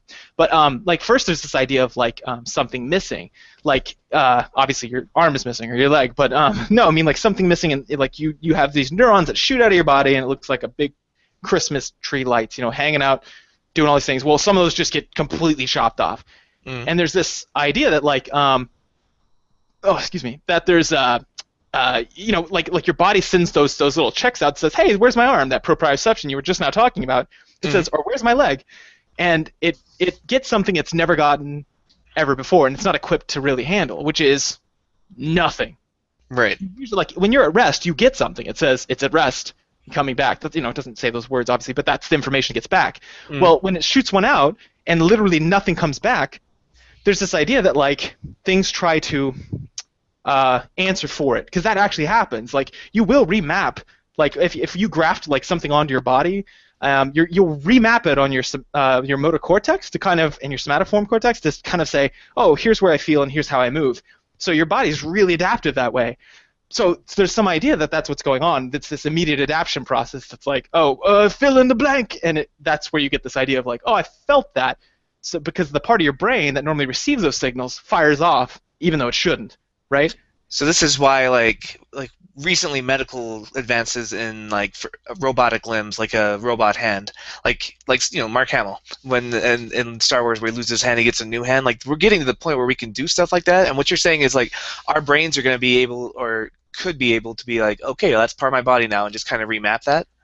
Yeah, exactly. Yeah, and that's kind of what happens. You have to learn how to do it. Plus, when people get like polio, for example, that's something that starts killing off the number of neurons. Like, let's say there's 180,000 neurons that fire down my right leg. Well, polio starts killing some of those pathways off. So pretty soon you have 140, then you got 120, then you got 100.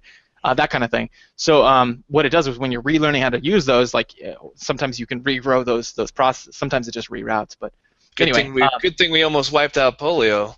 yeah, until Jenny McCarthy. Yes, thank you for that anti-vaccination. Yeah.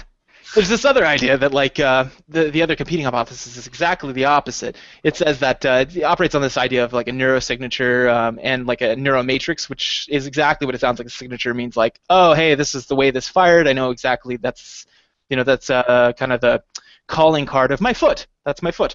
Or kind of thing, right? And the neuromatrix is exactly what it sounds like. It's a bunch of information streaming in, like the Matrix movie, or like any matrix of like a mathematical matrix, for example. It's a bunch of information, organized in such a way where there's some sense to it. And so there's an idea that like, well, if one of those just blanks out, it's not like with humans, where when we're thinking on the outside, we can say, oh, someone missed that number right there. No, it's not really on that level. We're not consciously aware of these things. So instead, it's like a check engine light. It pops up and says like oh, something's wrong, and like the way that it says something wrong is by causing pain or by pinging, sort of just pinging. Everything in So the that nervous system hypothesis is would be like the phantom limb pain would just be the nervous system saying something's going wrong here.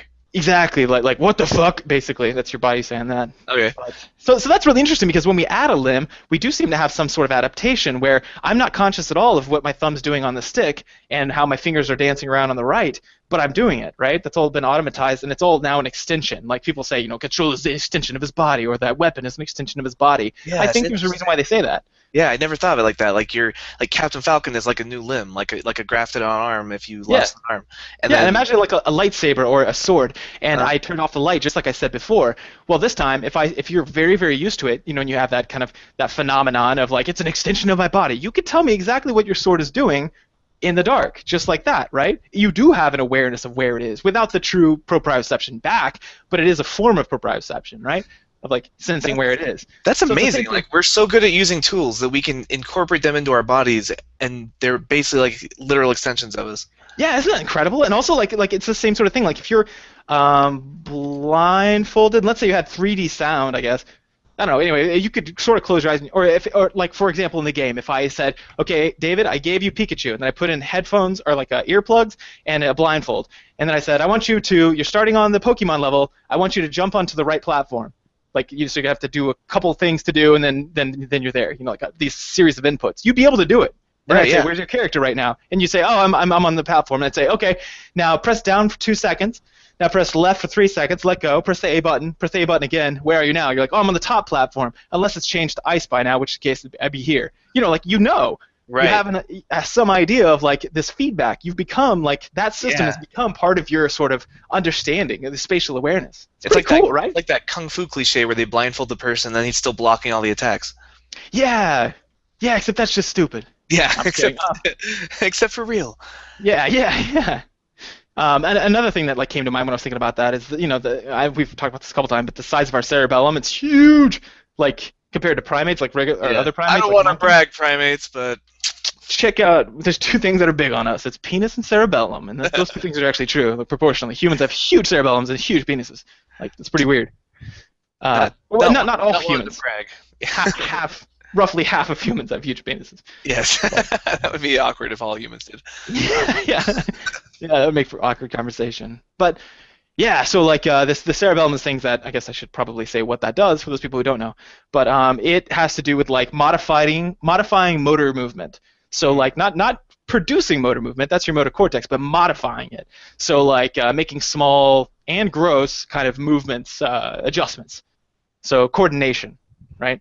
And Right. coordination obviously comes into play here. Like small, minute changes of how I press the button. Even a smash attack and a regular attack are operated just a small difference between those, right? So that seems relevant here. But other than that, I'm not really sure. Like that's just a cool phenomenon that like piqued my interest. Yeah, that's interesting. I never thought about that.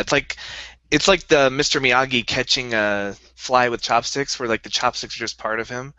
Right. Only, we're like, whatever. You need two chopsticks for that. We just use one. Like, 'cause it's so complex what we're doing in the game. Yeah, exactly. See, that's sort of like extension of like I know exactly where the end of these are, even though we have no like receptors there. It's just it's the same sort of thing like the chopsticks, except inside the game to like a further level. That computer human interface to me is freaking sweet. I don't know why other people don't get so excited about that in the research field. They're like, What's yeah, it's pretty cool, Chris.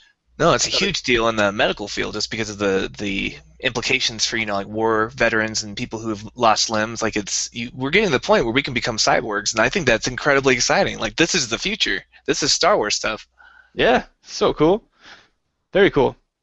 Um, yeah, I mean, there was another part that I think is pretty cool psychologically, and that just has to do with like people. We were talking about like playing.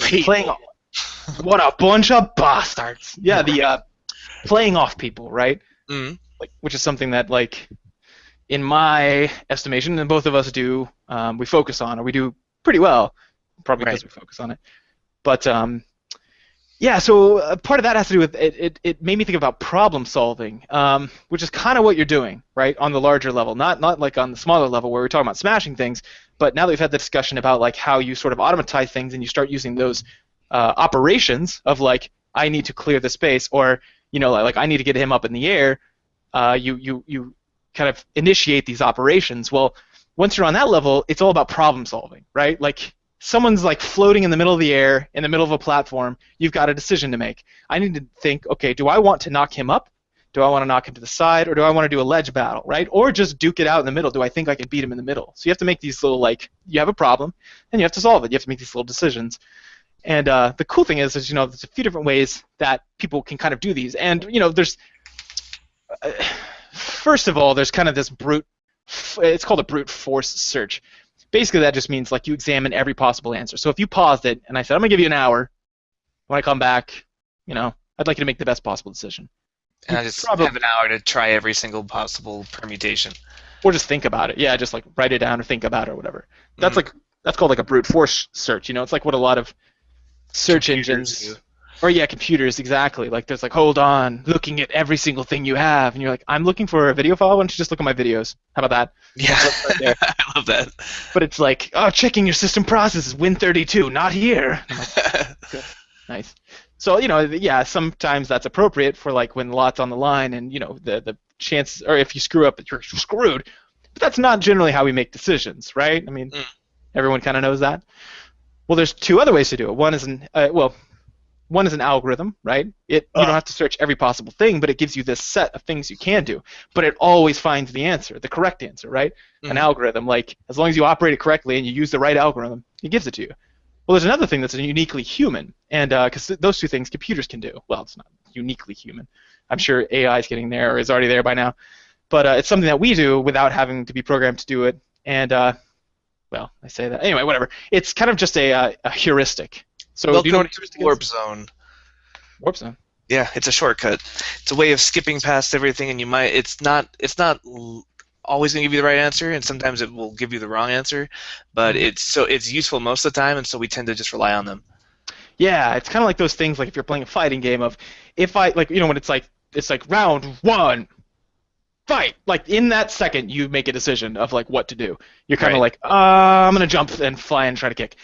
That decision that you're making is kind of like a heuristic. If you always did that, if you're like, no, jumping into kicking, I've done it thousands of times, and it generally leads me to what I think is the right answer, then we use them. Except we're actually, kind of biased towards some naturally. These aren't just like things that we all evolve and we have all these different kinds of heuristics. Actually, they just come into a few different forms, which is, kind of cool psychologically. A lot of heuristics seem to lead towards, like, that's why a lot of logical fallacies are really common.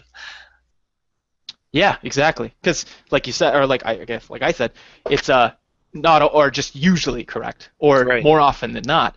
So there's obviously times where it doesn't. But the funny thing is, because we automatize that process, we didn't think it through like a brute force. We're not sure why we did it. In fact, we're pretty sure we're right, even if we're not. And the funny thing is, it's not like I said, I was very carefully said, you think that you made the right decision, or what did I say? You very carefully made sure I said you didn't land in the right, like, spot. You just thought you did. Right. Like, a heuristic tells you, like, because it's hard to fact check sometimes. You make a quick decision, like you say, like I trust that guy or whatever, or I don't. And then whether you trust him or not, and he screws you, let's say you never find out. Well, you just assume you were right as long as you didn't find out otherwise. Right. So and then when you're doing it later, you're like, oh, this heuristic worked for me in the past, and you do it again. Exactly. And this made me think about how those decisions that, like, they make, like, for the council, like, when we start doing our shit, and, like, pissing them off, and it's like, like, kind of like just standing there. It's funny because you can kind of explain how people acted. Like, what's one way that someone would act whenever we're just standing there not fighting each other? One of our local gaming group. In game? Yeah, in game. They rush at us and try and punish us for not attacking each other. Right, and that's like working backwards. That's one of the heuristics, right? Like, if I try to make you solve a problem and it's huge and you can't do it naturally, which is, most people usually do something called hill climbing, which just means you take a step that leads you one step closer to your goal state, right? But you can get to a place, if you're using hill climbing, where it's called the local maximum, means as high as you can get using the path you're using. Let's say it's kind of like in a puzzle or one of those mazes where you're going around, and you're going around, and then you hit your local maxima. You're like, well, I was sticking to all the left turns, and I've just hit the furthest I can go doing that. Right, or if you're actually climbing a mountain, like, if you take the wrong path, you feel like you're going up because you keep rising elevation, but eventually you might have taken the wrong path, and now you're stuck on that level. You can't get any higher. Yeah, and it just dead ends. Like, that kind of thing, sure. And that happens a lot, like, in competitive gaming in general. Like, I might reference this again later, because, like, we'll hit this thing where we're like, I tried everything I could. Like, I got my APM super high, which is what I focused on in StarCraft in the beginning. Yeah. But I kind of hit my maximum. It's like, yeah, but now you need to do this thing called decision making, where you have to know the best possible decision when you see these 5 kind of things they're doing. And it's like, oh. So the other way to do it to kind of avoid that is working backwards, where with this that's what they're doing. They're saying here's the goal state, which is to kill them, right, or to win the game. Hmm. And what's the last possible step before winning the game? Oh, it's usually to conquer them, right? Like Right. we usually end up being the last two alive. Hmm. So they immediately say, that's what I want to do. So they start working backwards because they tried the hill climbing one already, and they always got that local maxima of, yeah, I beat all my friends, but now I'm dead to the council. Right. So So now we're gonna do that first. yeah, yeah. So it actually worked pretty beautifully. And another way that you can do it is actually this one's not that. Maybe I won't talk about the third one, but then it's just the means and analysis. Everyone kind of knows about that, right? Means and analysis. Yeah. Uh, like the general problem solver model. It's like what a lot of AI people did at first. Basically, like, okay, so you like you look at the goal state, like where you want to be, which is like destroying or winning this match against four people, Hmm. and then you compare your current state, which is we killed one guy, but now it's me and the council. Shit. Hmm. So that's my current state. There's the goal state. Oh man, there's a difference between the two, which is the second step. If there's a difference, we'll set a goal to solve the largest difference. Hmm. So the largest difference is well, the council right now. So I need to go do that. I need to go take them down somehow. And then I need to find some way to do that. Here's the part where they fucked up. Instead of running at us, right, or Uh, throwing something to agitate us, because that would just cause us to be like a swarm of bees and go straight to them and kill them, because that's the only logical thing to do for us. hmm. Instead, there's a different way to go about it, and that's like to form teams, which they did sometimes, and they tried to beat us. But that worked maybe the first couple times because we didn't expect it, and we got like two jumped a couple times like by ourselves. Hmm. But then it just became a funny like series of 2v2 because like Yeah. right out of the gate. But It's not really a good winnable scenario there, really. It's just the winning strategy would have been play a lot more Smash Brothers. exactly, yeah, which is yeah, Like elevate myself to where they're at. So now there's a three-way balance of power. Now we have America, Russia, and China or whatever. Like right. if China had become a global power in the 60s. Which is actually the fourth step. It's like it says, like if that thing I chose it can't be applied or it doesn't work, then I just need to set a new goal to reach that kind of end state, right? Right. So that has to do with like you said, my new goal is to become better at the game. But you have that part takes a little like analytical, or it also takes a little, I guess, motivation to really get good Yeah, at the game. and also some free time. Let's be honest. Yeah, free time, exactly. And if all those don't work, well, the best thing you can do, and this is where AI came in, a lot of people would say return to start one. So then you would get in those loops, those computer kind of Yeah. feedback loops.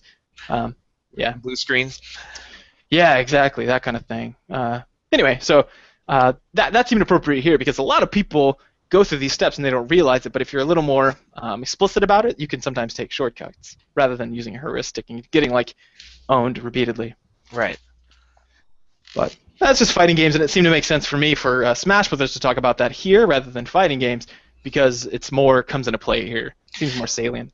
Yeah, it seems, especially with the four-person dynamic, and then just the shorter distance to go from thought to action.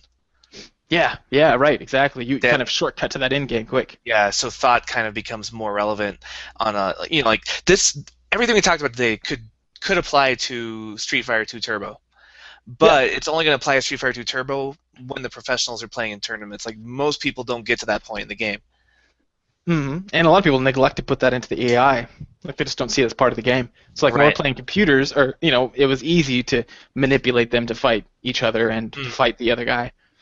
But So this is why, like, I don't know, I like this game a lot. Like it's one of my favorite games, and Yeah, it's same hard here. to explain why, because on the surface it is just a party game. Yeah. And so I really like having these discussions because we can actually go through and analyze, like, why do we like this game so much? Why do both of us love this game when it's just a silly game about hopping around throwing Pokeballs at each other? Yeah, right. So cool. Right. Uh, Somebody asked a question. I don't remember if this was informally or formally. Someone asked me a question about like fighting styles, and said like like do different personality types favor those fighting styles? And I can't remember if that was a discussion I had in real life or not. Someone asked me, but well, anyway, I'll just catalog my answer here and reference it from now on. Don't talk about personality with me. I don't care to talk about that. It's not an interesting variable. It's kind of like if you start talking about race. And well, I don't know. That is kind of salient sometimes. But if someone came up to me and said, "Man, black people never work," I'm like, "Why would you?" Or no, black people are always poor. I'd be like, "That's not really the variable of interest here. you should say people with low SES are generally poor or don't have jobs. And then that's, of course, sort of a redundant statement because there are plenty of black people that have lots of jobs. You're just being racist at this point. Yes, it's Right. a salient variable for like when discrimination is being used against them. Definitely, it's the most salient variable, but sometimes it's not. Like if somebody comes in, like one example is, I think I actually already used this example, but like someone comes in and they say that guy was just being a dick to me, therefore he hates my race. I'm like, well, that's not the most salient variable. You have a shirt that says "fuck the Cincinnati Reds," and he's got a Reds hat on. So really, that's probably what's playing here. Maybe it is race. So I Yeah. definitely know that's the more salient, more probable one. So stop I focusing on the race thing in this situation. It's not that interesting. That happens a lot, right? Like you hear the women make 77 cents an hour compared to what men make. Oh, Statistic a lot. yeah, yeah, I know And a that's. lot, and a lot of times that's also looking at the wrong variable. Like I'm in a field that's traditionally women tend to go into. I'm an educator. I'm a teacher, Mhm. and teachers don't make a lot of money, so it's going to kind of skew lower for women because there's a lot more women in this field. So it kind of a lot of it, like a more salient variable might be what did you major in? Uh, Mhm. did you major in economics? Did you major in engineering? Did you major in British literature? Oh, British literature. Okay, well, you're probably going to make less money than the other two people did. And surprisingly enough, not a lot of guys major in literature. I know because I have a master's in literature, so it's a very Yeah, female dominated thing. So that's like like there psychology. and then sometimes it will be sexism. Sometimes a guy will be like, "Ah, you're just a broad. I don't want to have to pay you." Or sometimes it'll be like a biological sexism almost. Like women Right. have a higher cost for having children, so they're going to be out of the workforce longer, which will make them get fewer promotions. And so it's almost like a biological sexism where it's like it's not their fault that they get pregnant, but it does suck because they get less money because of that. Or it might be cultural conditioning, right? Like Right. Freakonomics, they did an episode about this where they found out that one of the major factors in wages, in the wage disparity between genders, was that men ask for raises more than women do. Like they'll just go like if you don't ask for a raise, you usually don't get one. And I never do that. I never walk in and be like, I think I've been here a couple of years. I think it's time for me to have a raise. Like it never occurs to me. It seems like it's kind of pushy. Maybe I just don't have an aggressive personality. But Mhm. women tend to do that far less often than men do, and so they tend to make less money over the course of their careers. Yeah, there's an experiment that dealt with that. I guess I can bring this up on the feminism episode. Yeah, I won't Right. spoil it here. But yeah, Yeah, there's an yeah. experiment that, But that addressed that very thing that says that, yeah. yeah, that's a huge part of it, And that's a tangent. unfortunately. But what I was saying is like I see what you're saying. People like to focus on the wrong variables sometimes because it's maybe Yeah, more interesting or more what they're passionate about. yeah, and here personality type is exactly that. There's infinite different end games you can have, considering if you take a behavioral point of view rather than this like, we have an innate, like substance. Like this is really helpful for people who like believe in like metaphysical things. They like to have the idea of like personality, and there's only so many different kinds. I'm making general statements here, but um, generally, if you're a behaviorist, there's infinite outcomes that people can have a learning history of, right? And Mm. so what they do is like there's these personality people who come along, even personality psychologists, there's such a thing, and they come around and they say, oh, we'll just say that people are a type A personality. I'm like, what is that? And it's like, well, that's all the collections. I drew a line right in the middle here, see? And I'm just going to call them all the people on the left. And I'm like, oh, huh. Well, there's a lot of within group variance. They're like, yeah. And I'm like, there's not a lot of difference between these people on average either. There's a lot of there's more within group variation than there is between group. Your groups don't look that different, right? And Mm. then they're like, yeah, they're really not. They're statistically significant, but like the effect size is like zero point 0.1, so like 10%. And I'm Mm. like, yeah, that's not interesting to me. I don't think you should split up the world like that. That doesn't, because then it'd be like asking this: do people with blue eyes tend to fight or tend to be more aggressive in video games? And I'm like, well, Right. even if they do, that's an artifact of something else. That's not very interesting to Yeah. me. Do Pisces play more video games than a Taurus? Yeah, and if it comes out to be true, that's funny and it's like mildly amusing, but that's not an end state. I'm not gonna make any decisions based off that. I'm not gonna be like, well, this guy's got blue eyes, look across from me. Shit, defense mode, brave baby. You know, that's not a thing. So anyway, that's not the salient variable. The variable, there would be another variable of interest, like perhaps like, hey, is this person someone who's downing a monster, right? Monster energy drink. Okay, does arousal affect aggression? Well, that's a general statement that is probably strongly correlated with aggression Right. in a video game, or Would at you least. say that there are factors though that play in? Like, why do you like Captain Falcon? Like, Um, what attracts you to the character? Why do you play him? right, yeah, like, well, he allows me a better extension. Like David Sirlin said, you just kind of feel it, Mm. and I would say you just kind of feel it means kind of like what would your and I don't know, this is just my hypothesis, is that your fighting style in real life, like I did martial arts for all, even mixed martial arts, my fighting style in real life had to do with range because I'm very lanky in real Mm. life. I'm 6'2", got long limbs, so like I can keep people at a distance, and I can punish people from a distance for trying to aggress on me.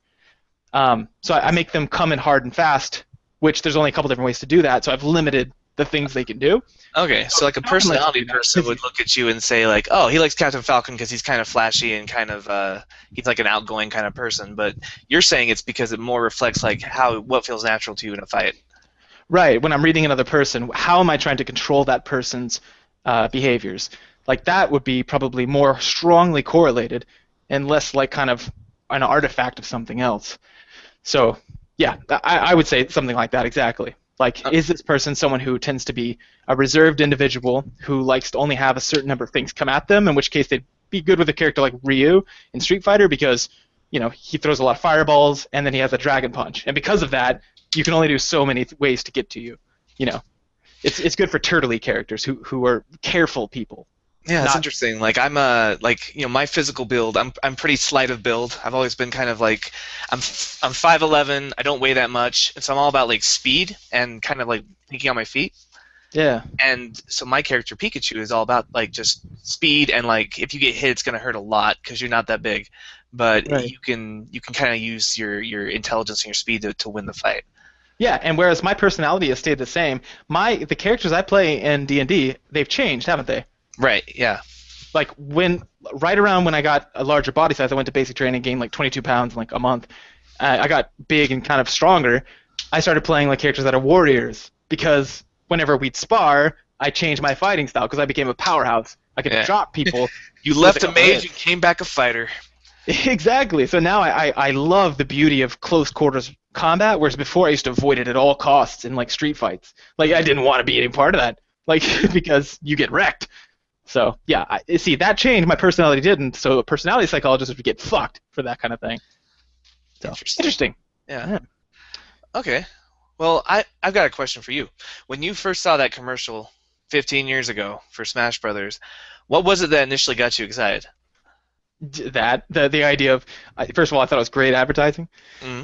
Second of all, I thought that it would be such a cool novel concept to have Nintendo players fight each other. Yeah, the What? crossover idea. Yeah. Crossovers are huge. Like that's like the Avengers, right? Like that was the big thing is like we're gonna put all these movies into one movie. Yeah. And it just makes people super excited. Like, why? This is actually something we've done. Like, as long as we've been telling stories, we've been doing crossovers. Like, Really? the earliest one I could think of is Jason and the Argonauts. That was a crossover? Yeah, so Jason and the Argonauts, it's like a story about this Greek mythology. Jason's like this hero. He's got these guys, the Argonauts. It's like his Avengers, and they're going to get the golden fleece, which is like magic Yeah. sheep, magic ram skin. Like it's been a while since I've read it, but the cool thing is everybody on his it's like a magic fur coat, I guess. Think. But the cool thing about it is that like he makes this dream team. Like he's like it was literally like if you went through the superhero roster, you're like I want Wonder Woman, I want Batman, I want Green Arrow. Like he went through all these stories people were telling, and he was like, all right, I want the Boreads, which were the sons of the North Wind. They had their own legend, they had their own myth. They were these guys who could fly. He's like, Oh. I also want Heracles. I want Heracles on my team. He had his own legend. He has his own mythology. I want Peleus. I want Telamon. I want Orpheus. Remember Orpheus, the guy who went to the underworld, brought his wife back, and then Yeah. looked over his shoulder? Like he's on the Argonauts team. He's got Castor and Pollux, who are Wait, constellations. He's got the Argonauts is kind of like the Justice League? yeah, it's like the Greek Justice League. Ha! It's Philoctetes, you know, the trainer of heroes, like all these people Yeah. in one group, and it was just like this dream team. Like that's what gave it the story staying power. Like everybody was telling these stories, and one person had the brilliant idea of saying like, "Well, I'm going to take your hero from that story, your hero from this story. We're going to all put them on a boat. They're going to have adventures together." And it was That's like awesome. the original, and then King Arthur mythology is the same way. We had all these legends from Celtic and Welsh legends, and some French. You know, the French and the English had their long and storied history, and then French author Chrétien de Troyes, which is one of the earliest books I had to read for my oral exam, was a collection of stories of King Arthur's knights by Chrétien de Troyes, and he put all these knights together. These were just disjointed stories. Like there was nothing connecting them. And he's like, oh yeah, they're all looking for the Holy Grail. They're in the Round Table. Like he put them into a British Justice League of King Arthur being the founding member on that one. And then so you get this kind of crossover where because there's no copyright laws back then. It's just you're just taking heroes from whatever because it's cool. You're like, oh, I want that guy in my story. I want that guy in my story. And then you get like in the 1830s, another book I had to read was Honoré de Balzac. He has this thing called La Comédie Humaine, which was a play on words with the comedy divine, like Dante's Divine Comedy. He had a human comedy because he was a humanist, and Right. so he created this it was a novel idea for the time. He created tons of stories, dozens and dozens of novels, and these characters start recurring in them, and then you realize like they're just like bit parts. Like you'll see like this baker, and then he'll put like a little clue that's like this is a character from a different story, and you're like, wait a minute, is that like Pierre the baker from the other story? And they start showing up in these characters, so people start realizing that these all take place in the same universe. These all take place in the same version of Paris. Oh, And sweet. so you read like Pere Goriot, and there's 23 recurring characters from previous books, and over 600 of them. He wrote like 90 books in the Comedy of Men, but like 600 characters just keep recurring throughout it. So it became this like what we call like the Marvel film universe is like, Yeah. or the Spider-Man. Marvel comics, like the Ultimates universe, like they all take Right. place in the same universe, and you're looking at different people. Like this came from Balzac. He was like the first one to make that popular in the 1830s. Oh, And then as a side note, did you know Quentin Tarantino does that yeah, in every one of his exactly. films? Yeah. And people love that. People love it, even if it doesn't Yeah. exist. People love it. Like if you heard of the unified Pixar theory? Yeah. Yeah. Yeah, so like basically, I won't go through it all. Just Google it. Unified Pixar theory. Basically, all the Pixar movies supposedly take place in the same universe, Yeah. and people go nuts for this. Same thing with Frozen. You saw Frozen, right? Right. Yeah. So you know that there's that scene. There's like a brief glimpse where you see Rapunzel and Flynn Rider in the scene going to the coronation. Oh no, I didn't know that. Yeah, there's like a brief like when Anna is like rushing out, like they're opening the door for the first time, and she's like, for the first time in forever. She's happy. She's running Yeah. through. She's looking at all the guests as they arrive. On the drawbridge, you'll see like a girl, like the back of her head, and she's got like that short brunette hair, and you'll see like Flynn next to her. Huh. And like they're arriving for the coronation, and so people took that one scene and they're like, okay, we love crossovers. Here's what's happening, and there's this big theory that says that okay, so you know how Anna and Elsa's parents were sailing to someplace and they were lost at sea. Yeah. So the theory goes, okay, so the Rapunzel is a German fairy tale. And so it takes place in like fantasy version of Germany, right? Like medieval Okay. Germany. And Danish, I believe, is where the Snow Queen comes from. It's Okay. from Denmark. And so if you look on a map, Denmark Swedish. They're from Sweden. That's right. So if you look on a map, you have Sweden at the top, and you have Germany on the bottom, and there's an ocean in between, like a little sea, and then jutting out in the middle of that sea is Denmark. Hmm. Now, they would have to pass right by Denmark when their ship went down. And the idea is that they were on their way to Rapunzel's wedding, as a heads of state. Ah. And so they die on the way there, which is why Rapunzel and Flynn are going to her coronation, because they kind of feel like, like they have to, or it's an obligation. Okay. And this is where it gets crazy. On the way past Denmark, guess what the Danish story is? The Little What? Mermaid. And guess how the Little Mermaid starts? With her exploring a sunken ship that looks Ah, yeah. suspiciously like the one that her parents took.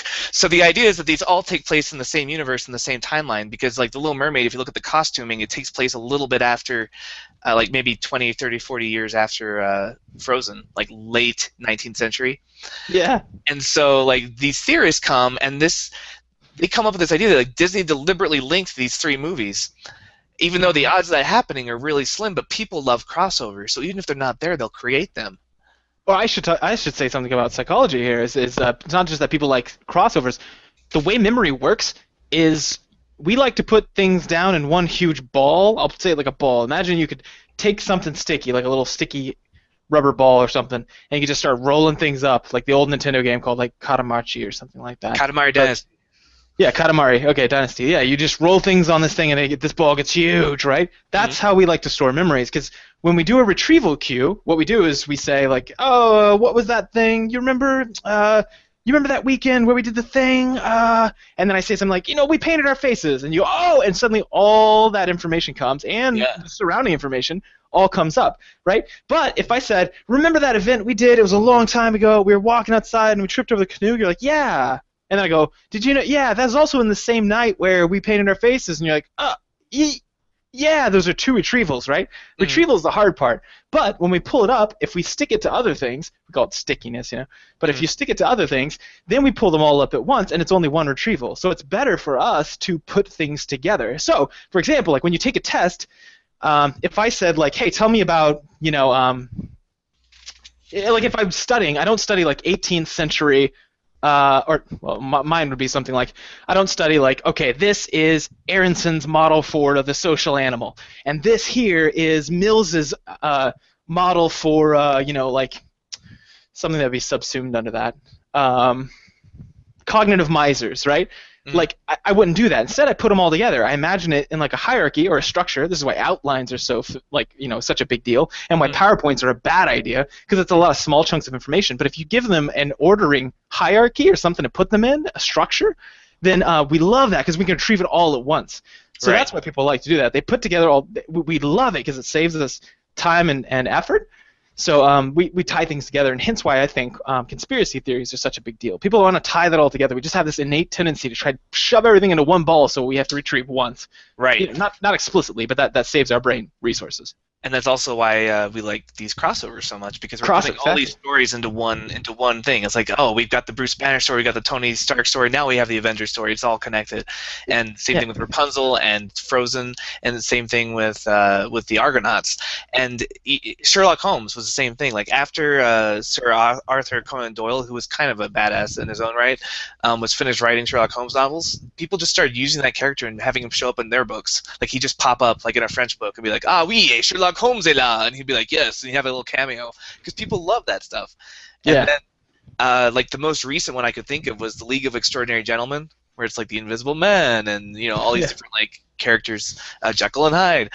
And so this brings me to memes. Like, have you ever studied this with it's a Richard Dawkins theory he came up with in Hmm. one of his books about evolution. I think it was like a side tangent he went off of, but it had legs, and so people started talking in terms of memes. No. So a meme, like you probably familiar with like the internet memes, right? Like where you're just like, "Why can I has cheeseburger?" or whatever is like trending at the time. Yeah, and in French it means the same, right? Yeah, meme means same, but it also comes from mimetic, which is like the like copying or wanting to do something someone else is doing. Okay. And so, anyway, Richard Dawkins has this idea about evolution, right? Where, well, it's not an idea, it's not his idea, evolution that predates him, He's got this but idea. he's an evolutionary biologist, so he was trying to explain evolution, which basically comes down to the things most suited to their environment survive long enough to reproduce, and then they pass on their genes and so forth and so on, right? Yeah, yeah. But then he applied this to non-biology, applied these to ideas. So a meme is an idea that, for whatever reason, can take hold in our brains, and we can pass it on. And then by passing it on, it's like it's propagating. So like imagine that this is a natural selection kind of thing. The good ideas don't get or the stupid ideas, the ones that we don't, not even bad ideas, the ideas we don't find interesting don't get propagated. Yeah. So looking back in history, this is why tropes keep showing up. This is why the monomyth happens. This is why we see these recurring themes in mythology, is because, uh, like, if I give you an idea of an axe Yeah. or a sword, like a sword is the idea I'm giving you. I'm like, dude, what this guy once he had a sword. And you're like, that's cool. Like, it's not an exciting idea for you because it's not strange or different enough from your everyday existence. Right. And so you're not going to pass that on to your son. But so it's got to be different enough to be interesting. So I'd be like, so the next day I come to him like, okay, I got another story. This guy, he found a sword and it was made out of cheese. Yeah. And then you're like, huh, that's kind of funny, but it's still not like an interesting. Like it's so bizarre that's not even interesting anymore. Like it's too far the other direction. And so that one doesn't get to propagate either. Like you might mention it to somebody, but it's not going to become a legend among the tribe. Mhm. But if I come up to you the third day and I say, okay, now this guy found a sword and it could talk to him and it could guide him and it could give him advice. Like this idea of a talking sword is interesting. It's strange enough to where it's novel, but it's not so strange that it's just beyond you caring about it anymore. And so this trope of talking sword gets passed on and passed on and passed on, and this is a meme that survives. Like it might alter, it might mutate as the story goes on, and then you're gonna have stories of like magical guardian swords and women that could turn into swords, and like it'll have these different strains, but they're all from that same like talking sword meme. And so these tropes, these heroes, these myths, like part of the reason we like the crossovers is because these are all successful memes. These are all successful ideas that managed to go on throughout history without dying off, and then putting them together just makes them much more effective. It's like when a species evolves a tribal society, like Mhm. they suddenly become more effective together. And Sure, so yeah. that's why I, as a 15-year-old, was so excited to see Pikachu fighting Yoshi on a commercial, because these were two separate memes that were suddenly combining to have greater sticking power for me. Yeah, yeah, this has to do with marketing and also social psychology. He's saying something that's like sounds like a kindergartner reviewing a social psychologist idea of like of trends. Yeah, of course that happens, and it's not exactly like that either. He's kind of getting it backwards. He's trying to do it through an evolutionary lens where it's not really about that. It's about okay, it's kind of a balance between our xenophobia, so like things that are really different, and things, and then a balance of, and then things like you said, non-novel, right? So we have an Right. idea of we like to learn new things. It's satisfying. Not learn new things like read a book. A lot of people don't like doing that, but like find a new pattern, right? It's rewarding to our brain just naturally. We can't do anything about it. It's all subconscious. So that kind of thing. So if you can make a pattern of it and you can connect it to something that you already know, that means it has to be pretty close to something, like you said, like topically or conceptually. That's the word I'm looking for. Conceptually, it has to be somewhat close to the things you already know to make a pattern and to draw a connection to it. And if it's way out there, you can't, and so it's not that interesting. So what you want is something close but different, and that's satisfying to our brain. It's just pattern behavior recognition. And he's going about the opposite way, though. It's not about. I mean, it is about surviving, sure, of course. I mean, that's how trend happens. But that's the way that's operating. But Right. I Yeah. mean, that's cool. It's Everybody's interested in psychology. Well, he was using it as a metaphor for like how evolution happens in nature, Sure, but yeah. so like he's going a backwards way from how you would approach it, but it's the same idea. Like things need to evolve and change to be successful was kind of the point he was making. Yeah. But yeah, it's interesting that we see that happening in mythology all the time, and we see that happening today in comic books and video games. We see anytime there's a team up or a crossover, like Mortal Kombat versus DC, like people just love it. And there's an interaction effect. Like it's things like, can Hulk punch Superman so hard, or can Superman punch Hulk so hard? I want to know. What happens if they two punch as hard as they can in the middle? It's Right. that interaction effect Or of like, how do those two things, or like the strongest sword in the world hits the strongest shield in the world. That or kind of who would win in an epic rap battle? Walter yeah, yeah, White or Rick from The Walking Dead. exactly. Or like or in the Avengers more appropriately, like his Thor's hammer Mjolnir. versus Captain Yeah. Avengers or Captain America's shield. Uh, People have debated that online forever. So when it happened, that's why it like slowed down and make a big deal out of it. And a lot of people were probably like, "What the fuck? Who cares?" But right. it's important to us nerds who are like, those are two logical extremes. Those are superlatives, or they're points of like, yeah, like of epicness, and like we've never seen them, fought against someone of its equal. So Right. there's an interaction effect too. I think that's interesting. Same So reason why like the Pikachu versus Captain Falcon battles were so interesting at the end. It was just like, whoa, now what's gonna happen? These are pretty evenly matched. yeah, yeah, and they're from different worlds. It's like would I don't know, like Yoda, like how would he interact with like, Samurai Jack or something? I mean those are two like characters. I wonder what kind of conversations they'd have. So I Right. think there's that effect too. It's interesting, it's new, it's intriguing, it's novel, and it pulls on things we already know. Sure, So for sure. I think that's cool. So yeah, it's just there's a lot of reasons we like Smash Brothers on different levels, but it's a lot going on there. Go play it. There's a new one coming out on the 3DS and the Wii U this year, so Yeah, we'll get be on playing it, so we'll be talking about it. You should get for it. sure. Awesome. All right. Well, I think that wraps up the in-depth analysis as far as like stuff I have to say. Yeah, me too. Should go Me on to too. feedback. All right. Cool. Feedback it is.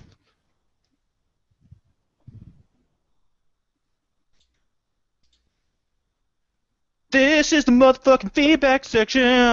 There we Here's earned how our you leave with explicit. feedback. Had to make sure we got that explicit tag. Yes, we're not earning it today. Yeah, too So, much smart talk.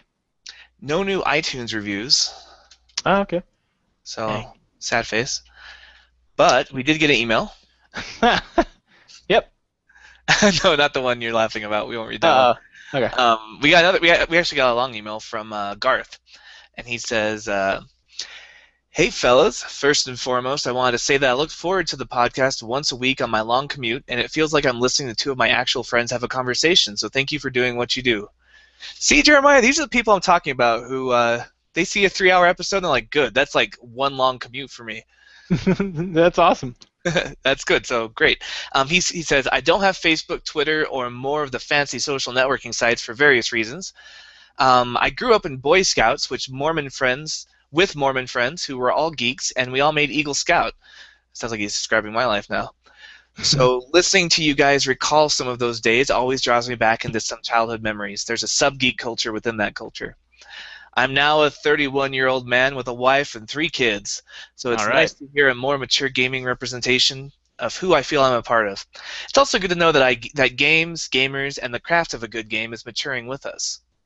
Yeah. Yeah. Some cool things I think you guys should touch on are the choices in games. What I mean by this is if you have the choice to play the good guy in games or the bad guy, is there a psychological reason for your choices? Do good people tend to gravitate toward good characters in games or escape to a role where they would otherwise be shunned for in real life? Hmm. All right, Yep. we do an episode about choices in games. There's a lot of like BioWare is a big factor of that, or big Yeah, I was about to say that, but let's not spoil that. That'd be a good episode topic. yeah.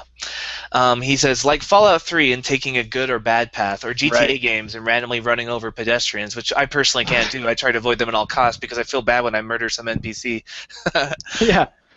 I noticed I generally try to play choice-based games in the manner of how I would act in real life, and I'm curious if people just use games as an escape to go on rampages when they otherwise wouldn't. Just an idea that I was wondering about because I think it would make an interesting topic.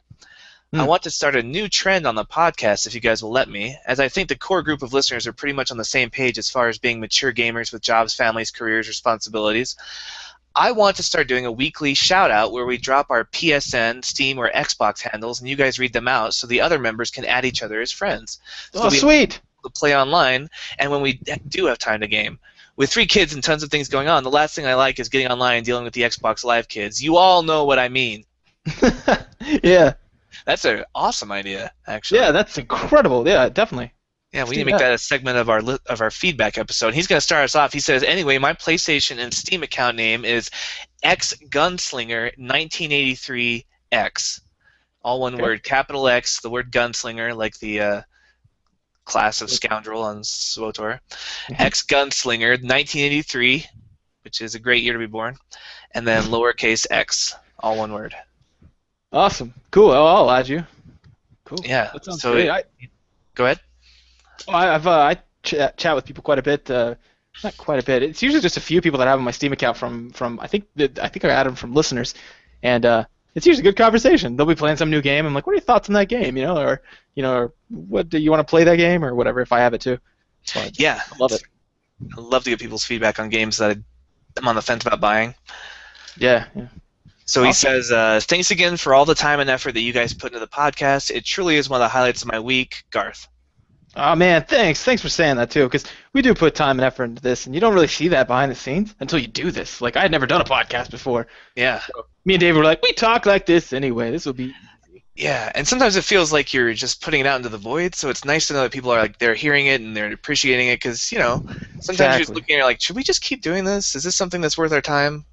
Right, exactly. Yeah, it is a void. I mean, someday we were just talking about new directions of the podcast, and that's why we mentioned the splitting to two maybe as far as like the more less scholastic and more recreational, and then also then the in depth, which is very like academic, where we use our expertises and what we got our degrees in to analyze the topic because those are kind of qualitatively different. Hmm. But so it's good to hear that like people why they listen, how they listen to it, things like that. That's useful feedback, and then the recognition that it does take time, man. It's a time sink. Yeah, we're actually having to do it tonight, Saturday night, because we're like, you can't take 4 hours out of your day on Sunday, on Mother's Day, to Yeah, to do exactly. this.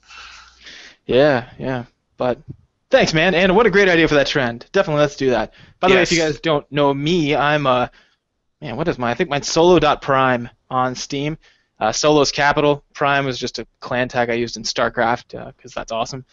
Um, and yeah, just add me anytime, man. That's I'm on there basically all the time, and any other like game things you use, like Uplay or the Ubisoft thing or whatever, just let me know what you guys are interested in. Yeah, we Awesome. tend to use our Steam not only for gaming but just as a chat, so it's a good way to get a hold of us. Yeah, we're almost always on there. So Like cool. I just got a message from you a year ago on Steam that says your face is so dumb. So it's really good to like. yeah, yeah, Apparently, you can leave comments on people's Steam pages. I just saw that. yeah. You can on the profiles. I got one from like someone who I think they thought it was chat. It was like, "Hey, is this thing working? Is this valid?" Hello, I was like, hello. and I found it like a week later. I was like, "Yeah, no." But cool, Yeah, I'm man. Well, thanks for for the my Steam, suggestions. looking for my Steam ID and I can't find it, but I'll have it by next week. But yeah, so once again, that was X Gunslinger 1983X. Add him to your Steam and PlayStation network so you can have a mature fellow gamer to play with. And we will, if you guys want to send us your Xbox Live or Steam or PlayStation handles, email them to us at thegametheorypodcast@gmail.com or leave them on our Facebook group and we can announce that in our sections. Yeah, sounds awesome. I actually don't know what my PlayStation Networking is, but I'll find out, and hopefully I'll remember to do that next episode. Good idea, man. All right, and that's the. We also got an email just asking a quick question that we answered offline. So that's about it for feedback. All right, cool. Well, then that brings us to the next episode, right? Right, but first, question of the week. I want to hear your Smash Brothers characters and why. Because Yeah, this, we did a more broad like favorite fighting game and favorite fighting character, but a lot of those characters I didn't know because I don't have that much fighting game experience. So tell me about your Smash Brothers characters if you've played. yeah, or Smash Brothers stories, or like, or your thoughts on like that whole, adding the Y-axis, like, or Y-axis, and like the simplification of controls, like, is that what attracted you? Like, what was it? Just give us your thoughts on Smash Brothers, because it feels Yeah, like or there was a lot are left we unsaid. way off? Like, is it just a stupid party game, and it is like is there not as much depth as we're giving it? Because a lot of people take that position. This would not be the first time we've overthought something, so we're open to that. We're open to that too. Right. So But let's have your feedback on that. We'll put that in the yes, Facebook group, which is facebook.com/group/Game Theory Podcast. all right, yeah. And lastly, thank you guys, man. Like, we get thanks emails quite a bit, but thank you for listening. Like, this is a long, this is a long haul. It's a marathon, every Hmm. week. We really appreciate it. It's awesome. So thanks for the feedback. Thanks for listening. We appreciate you guys. So next episode, what do you think? Next episode, I had an idea on there. Did you get a chance to see it? Yeah, I thought about that. There's also we're arranging like a feminist episode coming up, like Yes. feminist theory and well, more like feminist topics, things that need to be addressed, and Hmm. maybe feminism as a whole. We tend to get pretty abstract and Hmm. just talk about it. So we've got someone. I'm about to send off an email and see if she's interested. We tried the Nita Sarkeesian thing since that's kind of her wheelhouse. She didn't respond, so I guess she's more important than the vice president's like cabinet people. So whatever. So hopefully we can get someone else who's feels confident about the topic and feels that they can fairly represent it. Right. We want to have a good discussion, but we want to have a discussion where it's less about taking offense, causing offense, walking on eggshells, and really just looking at the issues. Yeah, definitely, definitely. So Cool. if we can get that set up for next week, feminism would be great. Yeah. If not, we can take a little throwback trip down Nostalgia Avenue and talk about Heroes in the Half Shell. Oh, Teenage Mutant Ninja Turtles. Yes, so your son, I hear, is quite into them now. Hell yeah, he is, man. It's The, awesome. the circle is complete, and with the new Michael Bay movie coming out, and some of the best games I ever played as a kid were Ninja Turtles games. So I think Yes, it's a topic that needs visiting. that's true, man. Yeah, that would be a good one. So yeah, that's what we'll do then. If we can, I'll fire up this email. If we get a interest back and time scheduling allows. If not, Teenage Mutant Ninja Turtles. Both are really awesome. Right.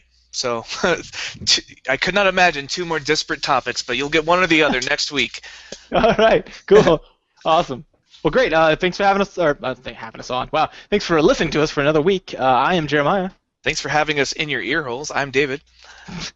and this has been the Game Theory Podcast.